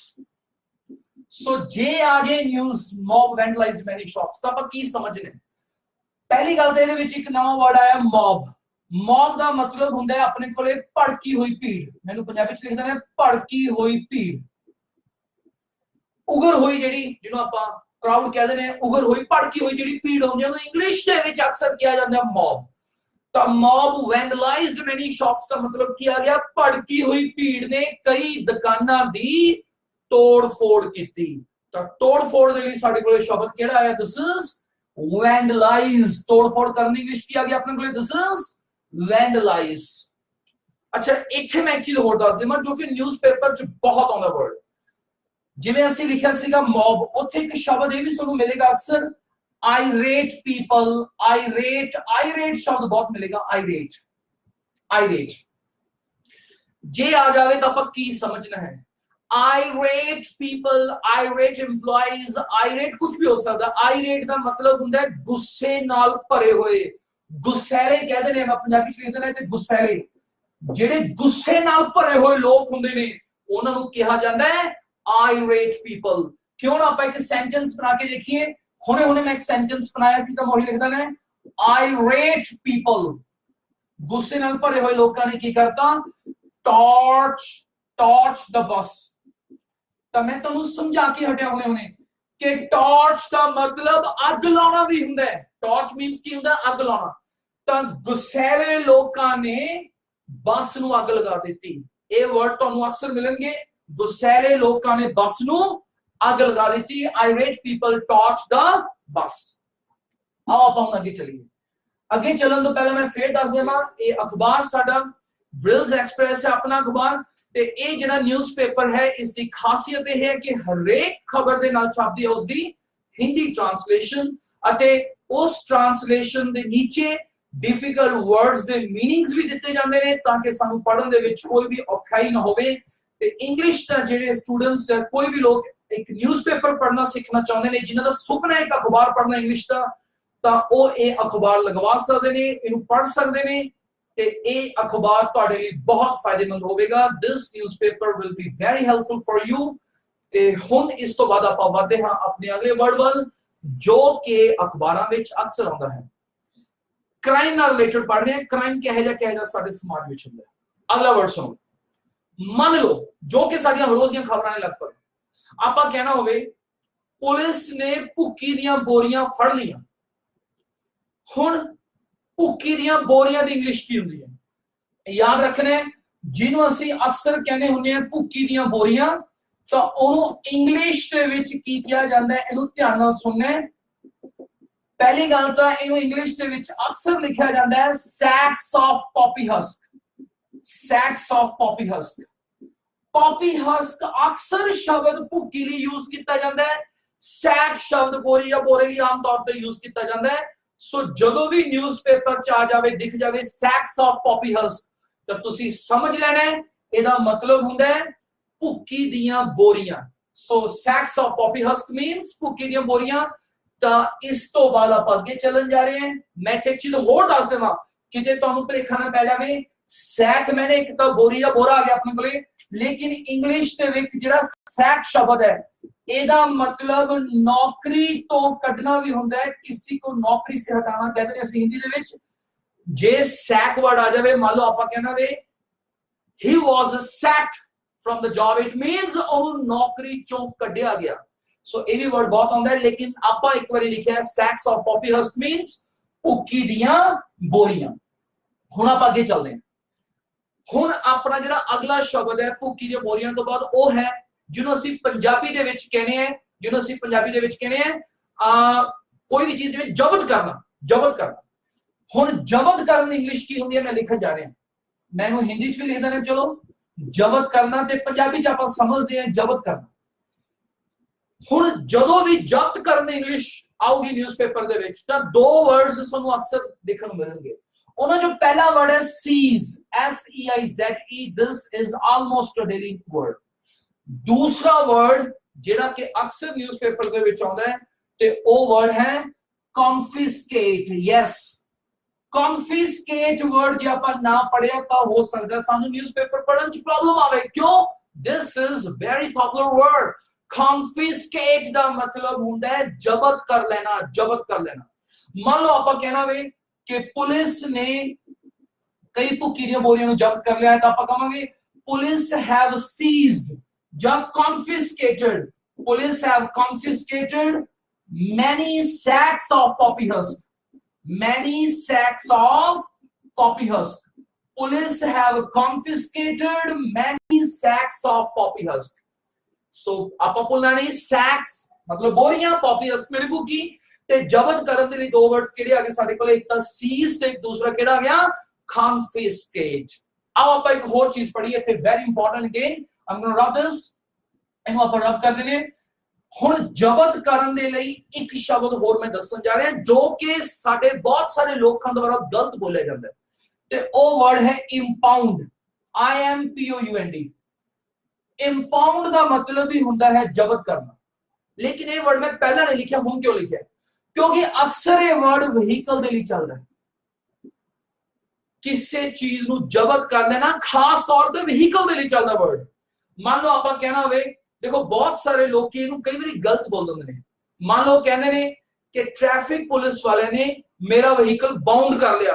वो बाउंड नहीं होता वर्ड बाउंड तो बिगड़ा हुआ शब्द है तो एक वैसे बना रखे है वो जेड़ा एक्चुअल दे विच वर्ड हुंदा है तानू कहना चाहिए इंपाउंड कहना चाहिए ना कि बाउंड कहना चाहिए दैट वर्ड इज इंपाउंड मान लो आप कहना वे कि उसका व्हीकल पुलिस द्वारा जब्त कर लिया गया है तो कदे भी आए ना क्या कि उसका व्हीकल बाउंड कर लिया गया है बाउंड नहीं कहना आज तो बाद की कहना है इंपाउंड कहना है तो मान लो आप एक सेंटेंस लिख दे देखो इथे ट्रैफिक कॉप्स अच्छा कॉप्स मतलब होंगे ने पुलिस वाले कॉप्स मींस पुलिस वाले नु असि कॉप्स कह देने traffic cops impounded his vehicle impounded his car लिखते ने। चलो तेरा मतलब बन गया ट्रैफिक पुलिस वाले ने उसकी कार नू बाउंड नहीं किया, की किया है?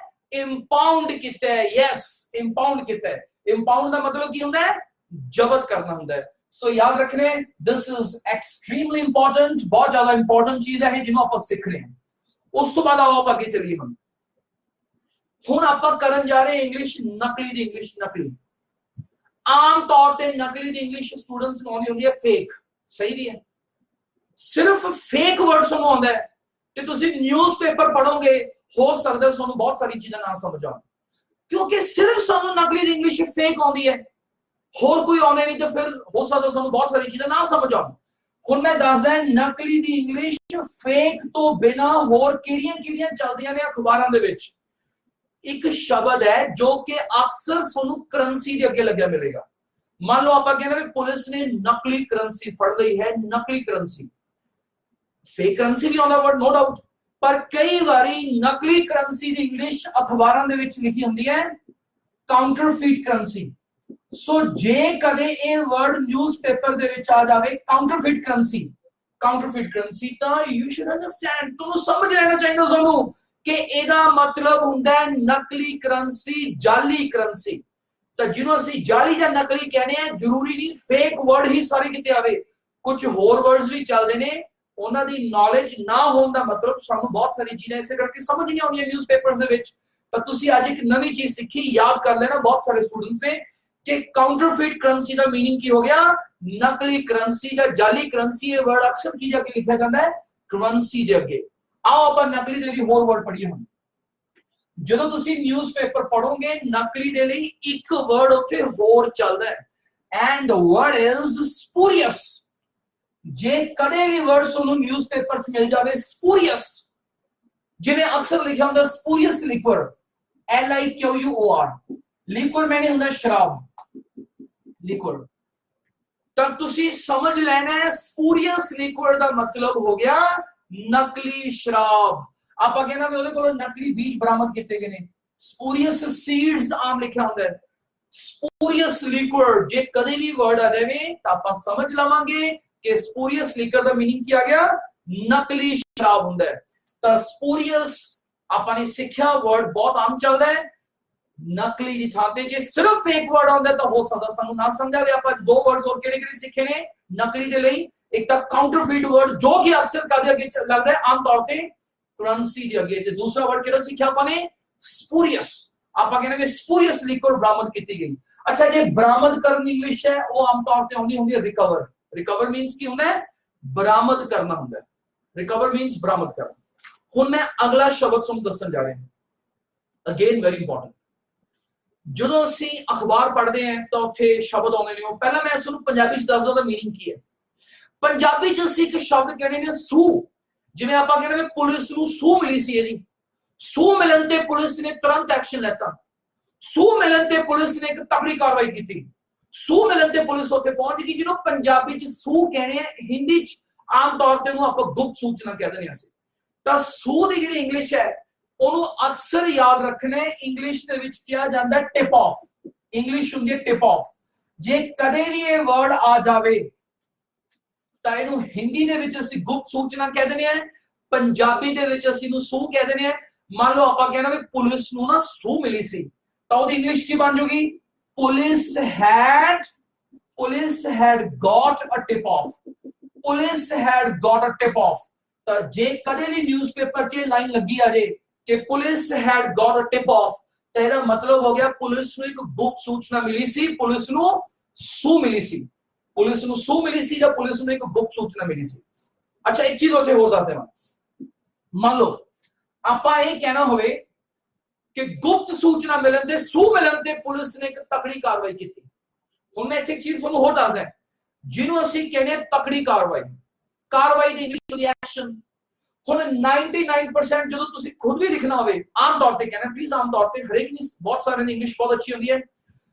तकड़ी कार्रवाई दी इंग्लिश, तकड़ी या सख्त कार्रवाई दी पहला वर्ड दिमाग च आउंदा स्ट्रिक्ट। मान लो आप कहने में पुलिस ने स्ट्रिक्ट एक्शन लेता, जो कि बिल्कुल सही है, मेरा टारगेट अगे ध्यान सुनना।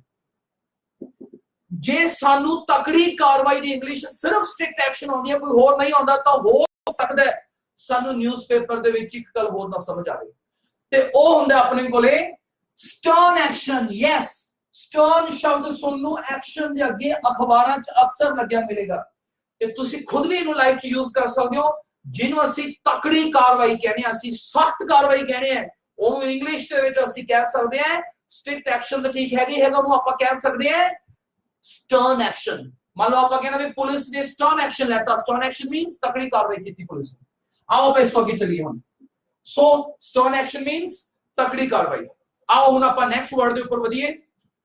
साडा इस तो अगला जिहड़ा शब्द है, मान लो आपां कहना होवे, इत्थे एक चीज मैं होर दस देना भी कोई ट्रक भरे आ रहा सीगा, चलो किसी भी गलत चीज का पुलिस ने रोक लिया। हुण जदों रोकण दी इंग्लिश की गल आउंदी है, किसी राह जांदे व्हीकल नूं रोक देना, अगे ना जाण देना, रोकण दी इंग्लिश कोई शक नहीं स्टॉप हुंदी है, बच्चों सारे आउंदी हुंदी है स्टॉप। पर सिर्फ स्टॉप आउंदी होवे किसी, मान लो जो पुलिस किसी व्हीकल नूं रोक लैंदी है, जे सिर्फ स्टॉप वर्ड आउंदा तां हो सकदा है सानू इंग्लिश दे विच एक चीज समझ ना आवे अखबारां दे विच। तुसी याद रखना है इंग्लिश दे विच एक वर्ड हुंदा है इंटरसेप्ट। इंटरसेप्ट दा मतलब ही रोकना हुंदा है। अक्सर ये वर्ड यूज किया जाता है जदों किसी नूं आपां राह जाने नूं रोक लेने, भी नहीं अगे नहीं आना, उत्थे रोक लेना। पुलिस के केस च बहुत ज्यादा काम होता है। मान लो आपां कहना भी पुलिस इंटरसेप्टेड द व्हीकल। जे कदे भी ये तुसी न्यूज़ दे विच पढ़ लो कि पुलिस इंटरसेप्टेड द व्हीकल, तो तुसी समझ लियो इहदा मतलब हुंदा है पुलिस ने व्हीकल नूं रोक लिया। तो याद रखना इंटरसेप्ट का मीनिंग क्या हुंदा है? रोकना हुंदा है। सो इंटरसेप्ट मींस रोकना। Police intercepted the vehicle. अच्छा, पुलिस के केस अगे आप और गल करते हैं। एक शब्द बहुत आउंदा है अखबारां च भी, वैसे भी, फ्रिस्क, FRISK, फ्रिस्क हुंदा है। हुण फ्रिस्क दा मतलब की हुंदा है? वैसे दा फ्रिस्क दा मतलब हुंदा है तलाशी लेना। फ्रिस्क मींस हुंदा है तलाशी लेना, पर ये तलाशी अड तरह दी हुंदी है। इहनूं पुलिस वाले दी भाषा दे विच कहने जामा तलाशी लेना, कपड़ियां दी तलाशी लेना। जदों असीं हत्थ मार के कपड़ियां दी तलाशी लैंदे आ, ओनूं इंग्लिश दे विच कहा जांदा है फ्रिस्क कहा जांदा है। मान लो न्यूज़ आ जाए कि everyone was frisked before entering the stadium. Stadium जान तो पहला हरेक नूं फ्रिस्क किया गया, तो तुसीं समझ लियो कि फ्रिस्क दा मतलब की हुंदा अपने कोले तलाशी लेना हुंदा है। वो भी पंजाबी च कहने असीं जामा तलाशी लेना। फ्रिस्क मींस की हुंदा है? जामा तलाशी लेना। आओ आप आगे वधिए। हुण नेक्स्ट की है साडे कोले, नेक्स्ट ध्यान सुनने। क्राइम नाल रिलेटेड आप पढ़ रहे हैं, समाज में जिहड़ा क्राइम हुंदा है। मान लो क्राइम हो गया, पुलिस ने जे आप कहना होवे 2 जणियां ते केस दर्ज कर लिया, तो तुसी याद रखना है इंग्लिश दे विच एक वर्ड हुंदा बुक। जे ए वर्ड नहीं आउंदा तो औखा हो तुहानू पढ़ना, क्योंकि डेली दा वर्ड है। बहुत सारे नूं लगदा हुंदा बुक मैंने किताब हुंदा, बिल्कुल ठीक है। बुक का मतलब बुकिंग करना होता है, कोई होटल का रूम बुक करना वगैरह वगैरह, कुछ भी बुक करना, वो भी ठीक है। लेकिन तुसी याद रखना है बुक का मीनिंग केस दर्ज करना भी होता है। बुक मींस की होता है केस दर्ज करना। मान लो आप कहना way to persons were booked, तो इहदा मतलब ये हो गया कि 2 व्यक्तियों ते केस दर्ज किया गया। जे न्यूज़ पे विच आ रहे 2 persons were booked, it means 2 व्यक्तियों ते केस दर्ज किया गया। तो बुक मींस किया गया केस दर्ज करना। सो जेडे मेन वर्ड्स ने मैं तुहानू लिखवा रहे जिन्हां दा मतलब हुंदा है दर्ज करना, केस दर्ज करना। बुक लई आपां ने लिखिया। इस तो बाद अगला सुनो। हुण आपां लिखण जा रहे गिरफ्तार करन इंग्लिश। हुण अक्सर मैं देखिया अरेस्ट वर्ड हर एक नूं आउंदा हुंदा है आम तौर पे, everyone knows this word arrest. पर यही प्रॉब्लम है, सानू आम तौर पे अरेस्ट ही आउंदा, होर कोई आउंदा नहीं। कई बार देखा गया ਤਾਂ गिरफ्तार ਕਰਨ ਦੇ ਲਈ ਨਿਊਜ਼ਪੇਪਰ ਦੇ ਵਿੱਚ ਅਰੈਸਟ ਤੋਂ ਬਿਨਾ ਵੀ ਇੱਕ ਵਰਡ ਚੱਲਦਾ ਹੈ ਤੇ ਉਹ ਜੇ ਨਾ ਸਿੱਖਿਆ ਤਾਂ ਸਾਨੂੰ ਅਖਬਾਰ ਨਹੀਂ ਪੜਿਆ ਜਾਣਾ। ਤੇ ਉਹ ਵਾਲਾ ਵਰਡ ਹੁੰਦਾ ਐਪਰੀਹੈਂਡ। ਯੈਸ, ਐਪਰੀਹੈਂਡ ਦਾ ਮਤਲਬ ਹੁੰਦਾ ਅਰੈਸਟ, गिरफ्तार करना। So again this is extremely important word. Apprehend ਦਾ मीनिंग ਕੀ ਆ ਗਿਆ? दिस इज गिरफ्तार करना आ गया। मान लो ਆਪਾਂ ਕਹਿਣਾ ਹੋਵੇ ਉਸ ਨੂੰ गिरफ्तार कर लेता गया ਤਾਂ ਇੰਗਲਿਸ਼ ਬਣ ਗਈ he was apprehended। he was apprehended। J word news ਦੇ ਵਿੱਚ ਆ ਜਾਵੇ ਤਾਂ ਤੁਸੀਂ ਸਮਝ ਲੈਣਾ apprehend means ਕੀ ਹੁੰਦਾ? this is गिरफ्तार करना। Very good. सो ਜਿਹੜੇ वर्ड्स न्यूज़पेपर ਦੇ ਵਿੱਚ ਕਾਫੀ ਚੱਲਦੇ ਨੇ, ਉਹ ਮੈਂ ਤੁਹਾਨੂੰ ਲਿਖਵਾ ਰਿਹਾ ਤੇ ਸਮਝਾ ਰਿਹਾ। आई होप ਤੁਹਾਨੂੰ ਸਮਝ ਵੀ ਆ ਰਿਹਾ ਸਾਰਾ ਕੁਝ। ਅਗਲੇ ਵਰਡ ਤੇ ਚੱਲਦੇ ਆਪਾਂ। So we have a few minutes left. ਅਗਲਾ ਸਾਡੇ ਕੋਲ ਸ਼ਬਦ ਹੈ ਨੈਪ। ਅਗੇਨ ਜੋ ਕਿ ਨਿਊਜ਼ ਦੇ ਵਿੱਚ ਬਹੁਤ ਆਉਂਦਾ ਨੈਪ। ਨੈਪ ਦਾ ਮੀਨਿੰਗ ਹੁੰਦਾ ਦਬੋਚਣਾ। ਜੇ ਕਦੇ ਵੀ ਇਹ ਵਰਡ ਆ ਜਾਵੇ ਤਾਂ ਤੁਸੀਂ ਸਮਝ ਲੈਣਾ ਦਬੋਚਣ ਇੰਗਲਿਸ਼ ਜਾਂ ਨੈਪ ਮੀਨਸ ਕੀ ਹੁੰਦਾ ਦਬੋਚਣਾ। ਮੰਨ ਲਓ ਆਪਾਂ ਕਹਿਣਾ ਵੇ ਦ ਕਿਲਰ ਵਾਸ ਨੈਪਡ, ਇਹਦਾ ਮਤਲਬ ਇਹ ਹੋ ਗਿਆ ਕਿ ਜਿਹੜਾ ਕਾਤਿਲ ਹੈ ਦ ਕਿਲਰ ਵਾਸ ਨੈਪਡ ਮੀਨਸ ਕਾਤਿਲ ਨੂੰ ਦਬੋਚ ਲੈਤਾ ਗਿਆ। ਯੈਸ, ਫੜ ਲੈਤਾ ਗਿਆ, ਦਬੋਚ ਲੈਤਾ ਗਿਆ। ਉਹਦੀ ਇੰਗਲਿਸ਼ ਕੀ ਆ ਗਈ? This is nab. Never forget, nab means ਕੀ ਹੁੰਦਾ ਹੈ? ਦਬੋਚ ਲੈਣਾ। ਨੈਬ ਮੀਨਸ ਦਬੋਚ ਲੈਣਾ। ਆਓ ਆਪਾਂ ਅੱਗੇ ਵਧੀਏ। ਹੁਣ ਆਪਾਂ ਥੋੜੇ ਜਿਹੇ ਵਰਡ ਸਾਈਨ ਕ੍ਰਾਈਮ ਤੋਂ ਬਾਅਦ ਪੁਲਿਸ ਤੋਂ ਬਾਅਦ ਅਦਾਲਤਾਂ ਵੱਲ ਸ਼ਿਫਟ ਹੁੰਦੇ ਆ। ਮੰਨ ਲਓ ਆਪਾਂ ਕਹਿਣਾ ਹੋਵੇ ਕਿ ਉਹਨੂੰ ਅਦਾਲਤ ਵਿੱਚ ਕੱਲ ਪੇਸ਼ ਕੀਤਾ ਜਾਵੇਗਾ। ਉਹਨੂੰ ਪੇਸ਼ ਕੀਤਾ ਗਿਆ, ਪੇਸ਼ ਕੀਤਾ ਜਾਵੇਗਾ, ਜਿਹਨੂੰ ਪੇਸ਼ ਕਰਨਾ ਕਹਿੰਦੇ ਆ। ਪੇਸ਼ ਕਰਨ ਦੀ ਇੰਗਲਿਸ਼ ਹੁੰਦੀ ਹੈ ਪ੍ਰੋਡਿਊਸ। ਹੁਣ ਬਹੁਤ ਸਾਰੇ ਸੋਚਦੇ ਨੇ ਸਟੂਡੈਂਟਸ ਪ੍ਰੋਡਿਊਸ ਮੈਨੇ ਤਾਂ ਪੈਦਾ ਕਰਨਾ ਹੁੰਦਾ ਹੈ। ਠੀਕ ਹੈ, ਪ੍ਰੋਡਿਊਸ ਮੈਨੇ ਪੈਦਾ ਕਰਨਾ ਵੀ ਹੁੰਦਾ ਹੈ, ਬਟ ਇਹਦਾ ਮਤਲਬ ਪੇਸ਼ ਕਰਨਾ ਵੀ ਹੁੰਦਾ ਹੈ। ਮੰਨ ਲਓ ਆਪਾਂ ਕਹਿਣਾ ਹੋਵੇ ਦ ਵਿਟਨੈਸ। ਵਿਟਨੈਸ ਹੁੰਦਾ ਗਵਾਹ, ਜਿਹੜਾ ਗਵਾਹ ਉਹਨਾਂ ਨੂੰ ਅਸੀਂ ਵਿਟਨੈਸ ਕਹਿੰਦੇ ਆ। ਦ ਵਿਟਨੈਸ ਵਾਸ ਪ੍ਰੋਡਿਊਸਡ ਯੈਸਟਰਡੇ, ਤਾਂ ਇਹਦਾ ਮਤਲਬ ਇਹ ਹੋ ਗਿਆ ਜਿਹੜਾ ਗਵਾਹ ਸੀਗਾ ਉਹਨੂੰ ਕੱਲ ਪੇਸ਼ ਕੀਤਾ ਗਿਆ। ਮਤਲਬ I am talking in the court. ਇੱਥੇ ਲਿਖ ਸਕਦੇ ਸੀ ਇਨ ਦ ਕੋਰਟ। ਵਿਟਨੈਸ ਨੂੰ ਕੱਲ ਪੇਸ਼ ਕੀਤਾ ਗਿਆ, ਤਾਂ ਪੇਸ਼ ਕਰਨ ਦੀ ਇੰਗਲਿਸ਼ ਸਾਡੇ ਕੋਲ ਕੀ ਆ ਗਈ? ਪ੍ਰੋਡਿਊਸ ਵਰਡ ਆ ਗਿਆ। ਆਓ ਆਪਾਂ ਅੱਗੇ ਵਧੀਏ। ਹੁਣ ਪ੍ਰੋਡਿਊਸ ਮੀਨਸ ਪੇਸ਼ ਕਰਨਾ ਵੀ ਹੁੰਦਾ ਹੈ। ਵਿਟਨੈਸ ਮੀਨਸ ਗਵਾਹ। ਜਿਹੜਾ ਚਸ਼ਮੇ ਗਵਾਹ ਹੋਵੇ, ਜਿਹਨੇ ਅੱਖੀ ਦੇਖਿਆ ਹੋਵੇ, ਉਹਨੂੰ ਕਲੀਅਰ ਆਪਾਂ ਕਹਿ ਦਾਂਗੇ ਆਈ ਵਿਟਨੈਸ। ਇੱਥੇ ਮੈਂ ਲਿਖਵਾਇਆ ਨਹੀਂ। ਆਈ ਵਿਟਨੈਸ ਮੀਨਸ ਜਿਹੜਾ ਗਵਾਹ ਨੇ ਅੱਖੀ ਸਾਰਾ ਕੁਝ ਦੇਖਿਆ। ਇਸ ਤੋਂ ਬਾਅਦ ਸੁਣੋ। ਹੁਣ ਮੰਨ ਲਓ ਗਵਾਹ ਆ ਗਿਆ ਉੱਥੇ। ਜੇ ਆਪਾਂ ਇਹ ਕਹਿਣਾ ਹੋਵੇ ਕਿ ਗਵਾਹ ਮੁੱਕਰ ਗਿਆ, ਮੁੱਕਰਨ ਦੀ ਇੰਗਲਿਸ਼ ਕੀ ਹੁੰਦੀ ਹੈ? ਮੁੱਕਰਨ ਦੀ ਇੰਗਲਿਸ਼ ਬਿਲਕੁਲ ਮੁੱਕਰ ਜਾਣਾ, ਤਾਂ ਜਿਹਨੂੰ ਪੰਜਾਬੀ ਦੇ ਵਿੱਚ ਅਸੀਂ ਕਹਿੰਦੇ ਮੁੱਕਰ ਜਾਣਾ, ਪਲਟ ਜਾਣਾ, ਜਮੇ ਮੁੱਕਰ ਜਾਣਾ। ਉਹਦੇ ਲਈ ਨਿਊਜ਼ਪੇਪਰਸ ਦੇ ਵਿੱਚ ਤੁਹਾਨੂੰ ਦੋ ਐਕਸਪ੍ਰੈਸ਼ਨਸ ਮਿਲਣਗੇ। ਦੋ ਐਕਸਪ੍ਰੈਸ਼ਨਸ ਮਿਲਣਗੇ। ਜਿਵੇਂ ਕਿ ਇੱਕ ਐਕਸਪ੍ਰੈਸ਼ਨ ਹੁੰਦਾ, ਧਿਆਨ ਸੁਣਿਓ, ਟੇਕ ਅ ਯੂ ਟਰਨ। ਕਦੇ ਵੀ ਆ ਜੇ ਆਪਾਂ ਕਹਿਣਾ ਹੋਵੇ ਕਿਉਂ ਤਾਂ ਯੂ ਟਰਨ ਲੈ ਗਿਆ, ਆਪਾਂ ਨੂੰ ਪਤਾ ਹੈ ਆਪਾਂ ਰੋਡ ਤੇ ਯੂ ਟਰਨ ਸਮਝ ਕੇ ਕਿਵੇਂ ਲੈਣੇ ਨੇ। ਯੂ ਟਰਨ, ਟੇਕ ਅ ਯੂ ਟਰਨ ਦਾ ਮਤਲਬ ਹੁੰਦਾ ਮੁੱਕਰ ਜਾਣਾ। ਜਿਹੜਾ ਸੈਕਿੰਡ ਐਕਸਪ੍ਰੈਸ਼ਨ ਹੁੰਦਾ ਹੈ ਉਹ ਹੁੰਦਾ ਹੈ ਟਰਨ ਹੌਸਟਾਈਲ। ਹੌਸਟਾਈਲ ਵੈਸੇ ਵਿਰੋਧੀ ਹੁੰਦਾ ਹੈ। ਵਿਰੋਧੀ ਹੋ ਜਾਣਾ ਮਤਲਬ ਮੁੱਕਰ ਜਾਣਾ, ਦੂਜੇ ਪਾਲੇ ਚਲਾ ਜਾਣਾ ਮਤਲਬ ਮੁੱਕਰ ਜਾਣਾ। ਕੁੱਲ ਮਿਲਾ ਕੇ ਆਪਾਂ ਨੇ ਮੁੱਕਰ ਜਾਣ ਦੇ ਲਈ ਦੋ ਐਕਸਪ੍ਰੈਸ਼ਨਸ ਅੱਜ ਪੜ੍ਹੇ ਨੇ। ਫਰਸਟ ਹੈਗਾ ਟੇਕ ਅ ਯੂ ਟਰਨ। ਆਪਾਂ ਕਹਿੰਦਾ ਵੀ ਉਹਨੇ ਯੂ ਟਰਨ ਲੈ ਲਈ, he has taken a U turn, it means ਉਹ ਮੁੱਕਰ ਗਿਆ ਹੈ। ਤੇ ਆਪਾਂ ਕਹਿੰਦਾ ਵੀ ਗਵਾਹ ਤਾਂ ਜੀ ਮੁੱਕਰ ਗਿਆ, ਇਹਨੂੰ ਆਪਾਂ ਇਹ ਵੀ ਕਹਿ ਸਕਦੇ ਹਾਂ the witness has turned hostile, the witness has turned hostile। ਤੇ turn hostile ਦਾ ਮਤਲਬ ਵੀ ਹੁੰਦਾ ਮੁੱਕਰ ਜਾਣਾ। ਆਓ ਆਪਾਂ ਇਸ ਤੋਂ ਬਾਅਦ ਚਲੀਏ ਅੱਗੇ। ਹੁਣ ਮੁੱਕਰ ਜਾਣ ਤੋਂ ਬਾਅਦ ਅੱਗੇ ਚਲੀਏ ਆਪਾਂ। ਮੰਨ ਲਓ ਆਪਾਂ ਇਹ ਕਹਿਣਾ ਹੈ ਕਿ ਜੱਜ ਨੇ ਜਿਹੜੀ ਸੁਣਵਾਈ ਦੀ ਤਰੀਕ ਸੀ ਉਹਨੂੰ ਅਗਾਹ ਪਾਤਾ, ਮੁਲਤਵੀ ਕਰਤਾ, ਜਿਹਨੂੰ ਪੰਜਾਬੀ ਦੇ ਵਿੱਚ ਅਸੀਂ ਕਹਿੰਦੇ ਹਾਂ ਮੁਲਤਵੀ ਕਰਨਾ, ਜਾਂ ਹਿੰਦੀ ਦੇ ਵਿੱਚ ਅਸੀਂ ਵੀ ਕਹਿੰਦੇ ਹਾਂ ਮੁਲਤਵੀ ਕਰਨਾ।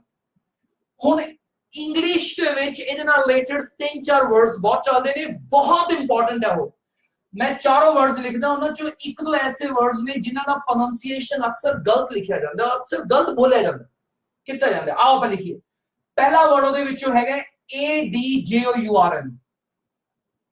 ਇਹਨੂੰ ਬਹੁਤ ਸਾਰੇ ਲੋਕੀ ਬੋਲਦੇ ਨੇ ਅਡਜੌਰਨ। ਬਹੁਤ ਸਾਰੇ ਲੋਕ ਇਹਨੂੰ ਅਡਜੌਰਨ ਕਹਿੰਦੇ ਨੇ, ਜਿਹੜਾ ਕਿ ਜਮਾ ਗਲਤ ਹੈ, which is absolutely wrong। ਇਹਨੂੰ ਕਦੇ ਵੀ ਅਡਜੌਰਨ ਨਹੀਂ ਕਹਿਣਾ। ਜਦੋਂ A ਤੋਂ AD ਤੋਂ ਬਾਅਦ J ਆ ਜਾਵੇ ਤਾਂ ਅਸੀਂ D ਨਹੀਂ ਬੋਲਦੇ ਹੁੰਦੇ। ਪਲੀਜ਼ ਇਹਨੂੰ ਅਡਜੌਰਨ ਨਹੀਂ ਕਹਿਣਾ ਅੱਜ ਤੋਂ ਬਾਅਦ। ਤੁਸੀਂ ਇਹਨੂੰ ਕੀ ਕਹਿਣਾ ਫਿਰ? ਅਜਰਨ। ਅਡਜੌਰਨ ਨਹੀਂ, ਅਜਰਨ ਕਹਿਣਾ ਹੈ। ਡੀ ਨਹੀਂ ਇਹਦੇ ਵਿੱਚ ਬੋਲਣੀ ਆਪਾਂ ਨੇ। ਅਜਰਨ ਦਾ ਮਤਲਬ ਹੁੰਦਾ ਹੈ ਮੁਲਤਵੀ ਕਰਨਾ। ਆਪਾਂ ਕਹਿੰਦੇ ਨੇ ਜੱਜ ਨੇ ਜਿਹੜੀ ਹੀਅਰਿੰਗ ਡੇਟ ਸੀ, ਡੇਟ ਆਫ ਹੀਅਰਿੰਗ ਸੀ, ਅੱਛਾ ਡੇਟ ਆਫ ਹੀਅਰਿੰਗ ਕੀ ਹੁੰਦਾ? ਸੁਣਵਾਈ ਦੀ ਤਰੀਕ ਨੂੰ ਅਜਰਨ ਕਰਤਾ। ਕਦੇ ਕੋਈ ਅੰਗਰੇਜ਼ ਨਹੀਂ ਕਹਿਣਗੇ ਅਡਜੌਰਨ।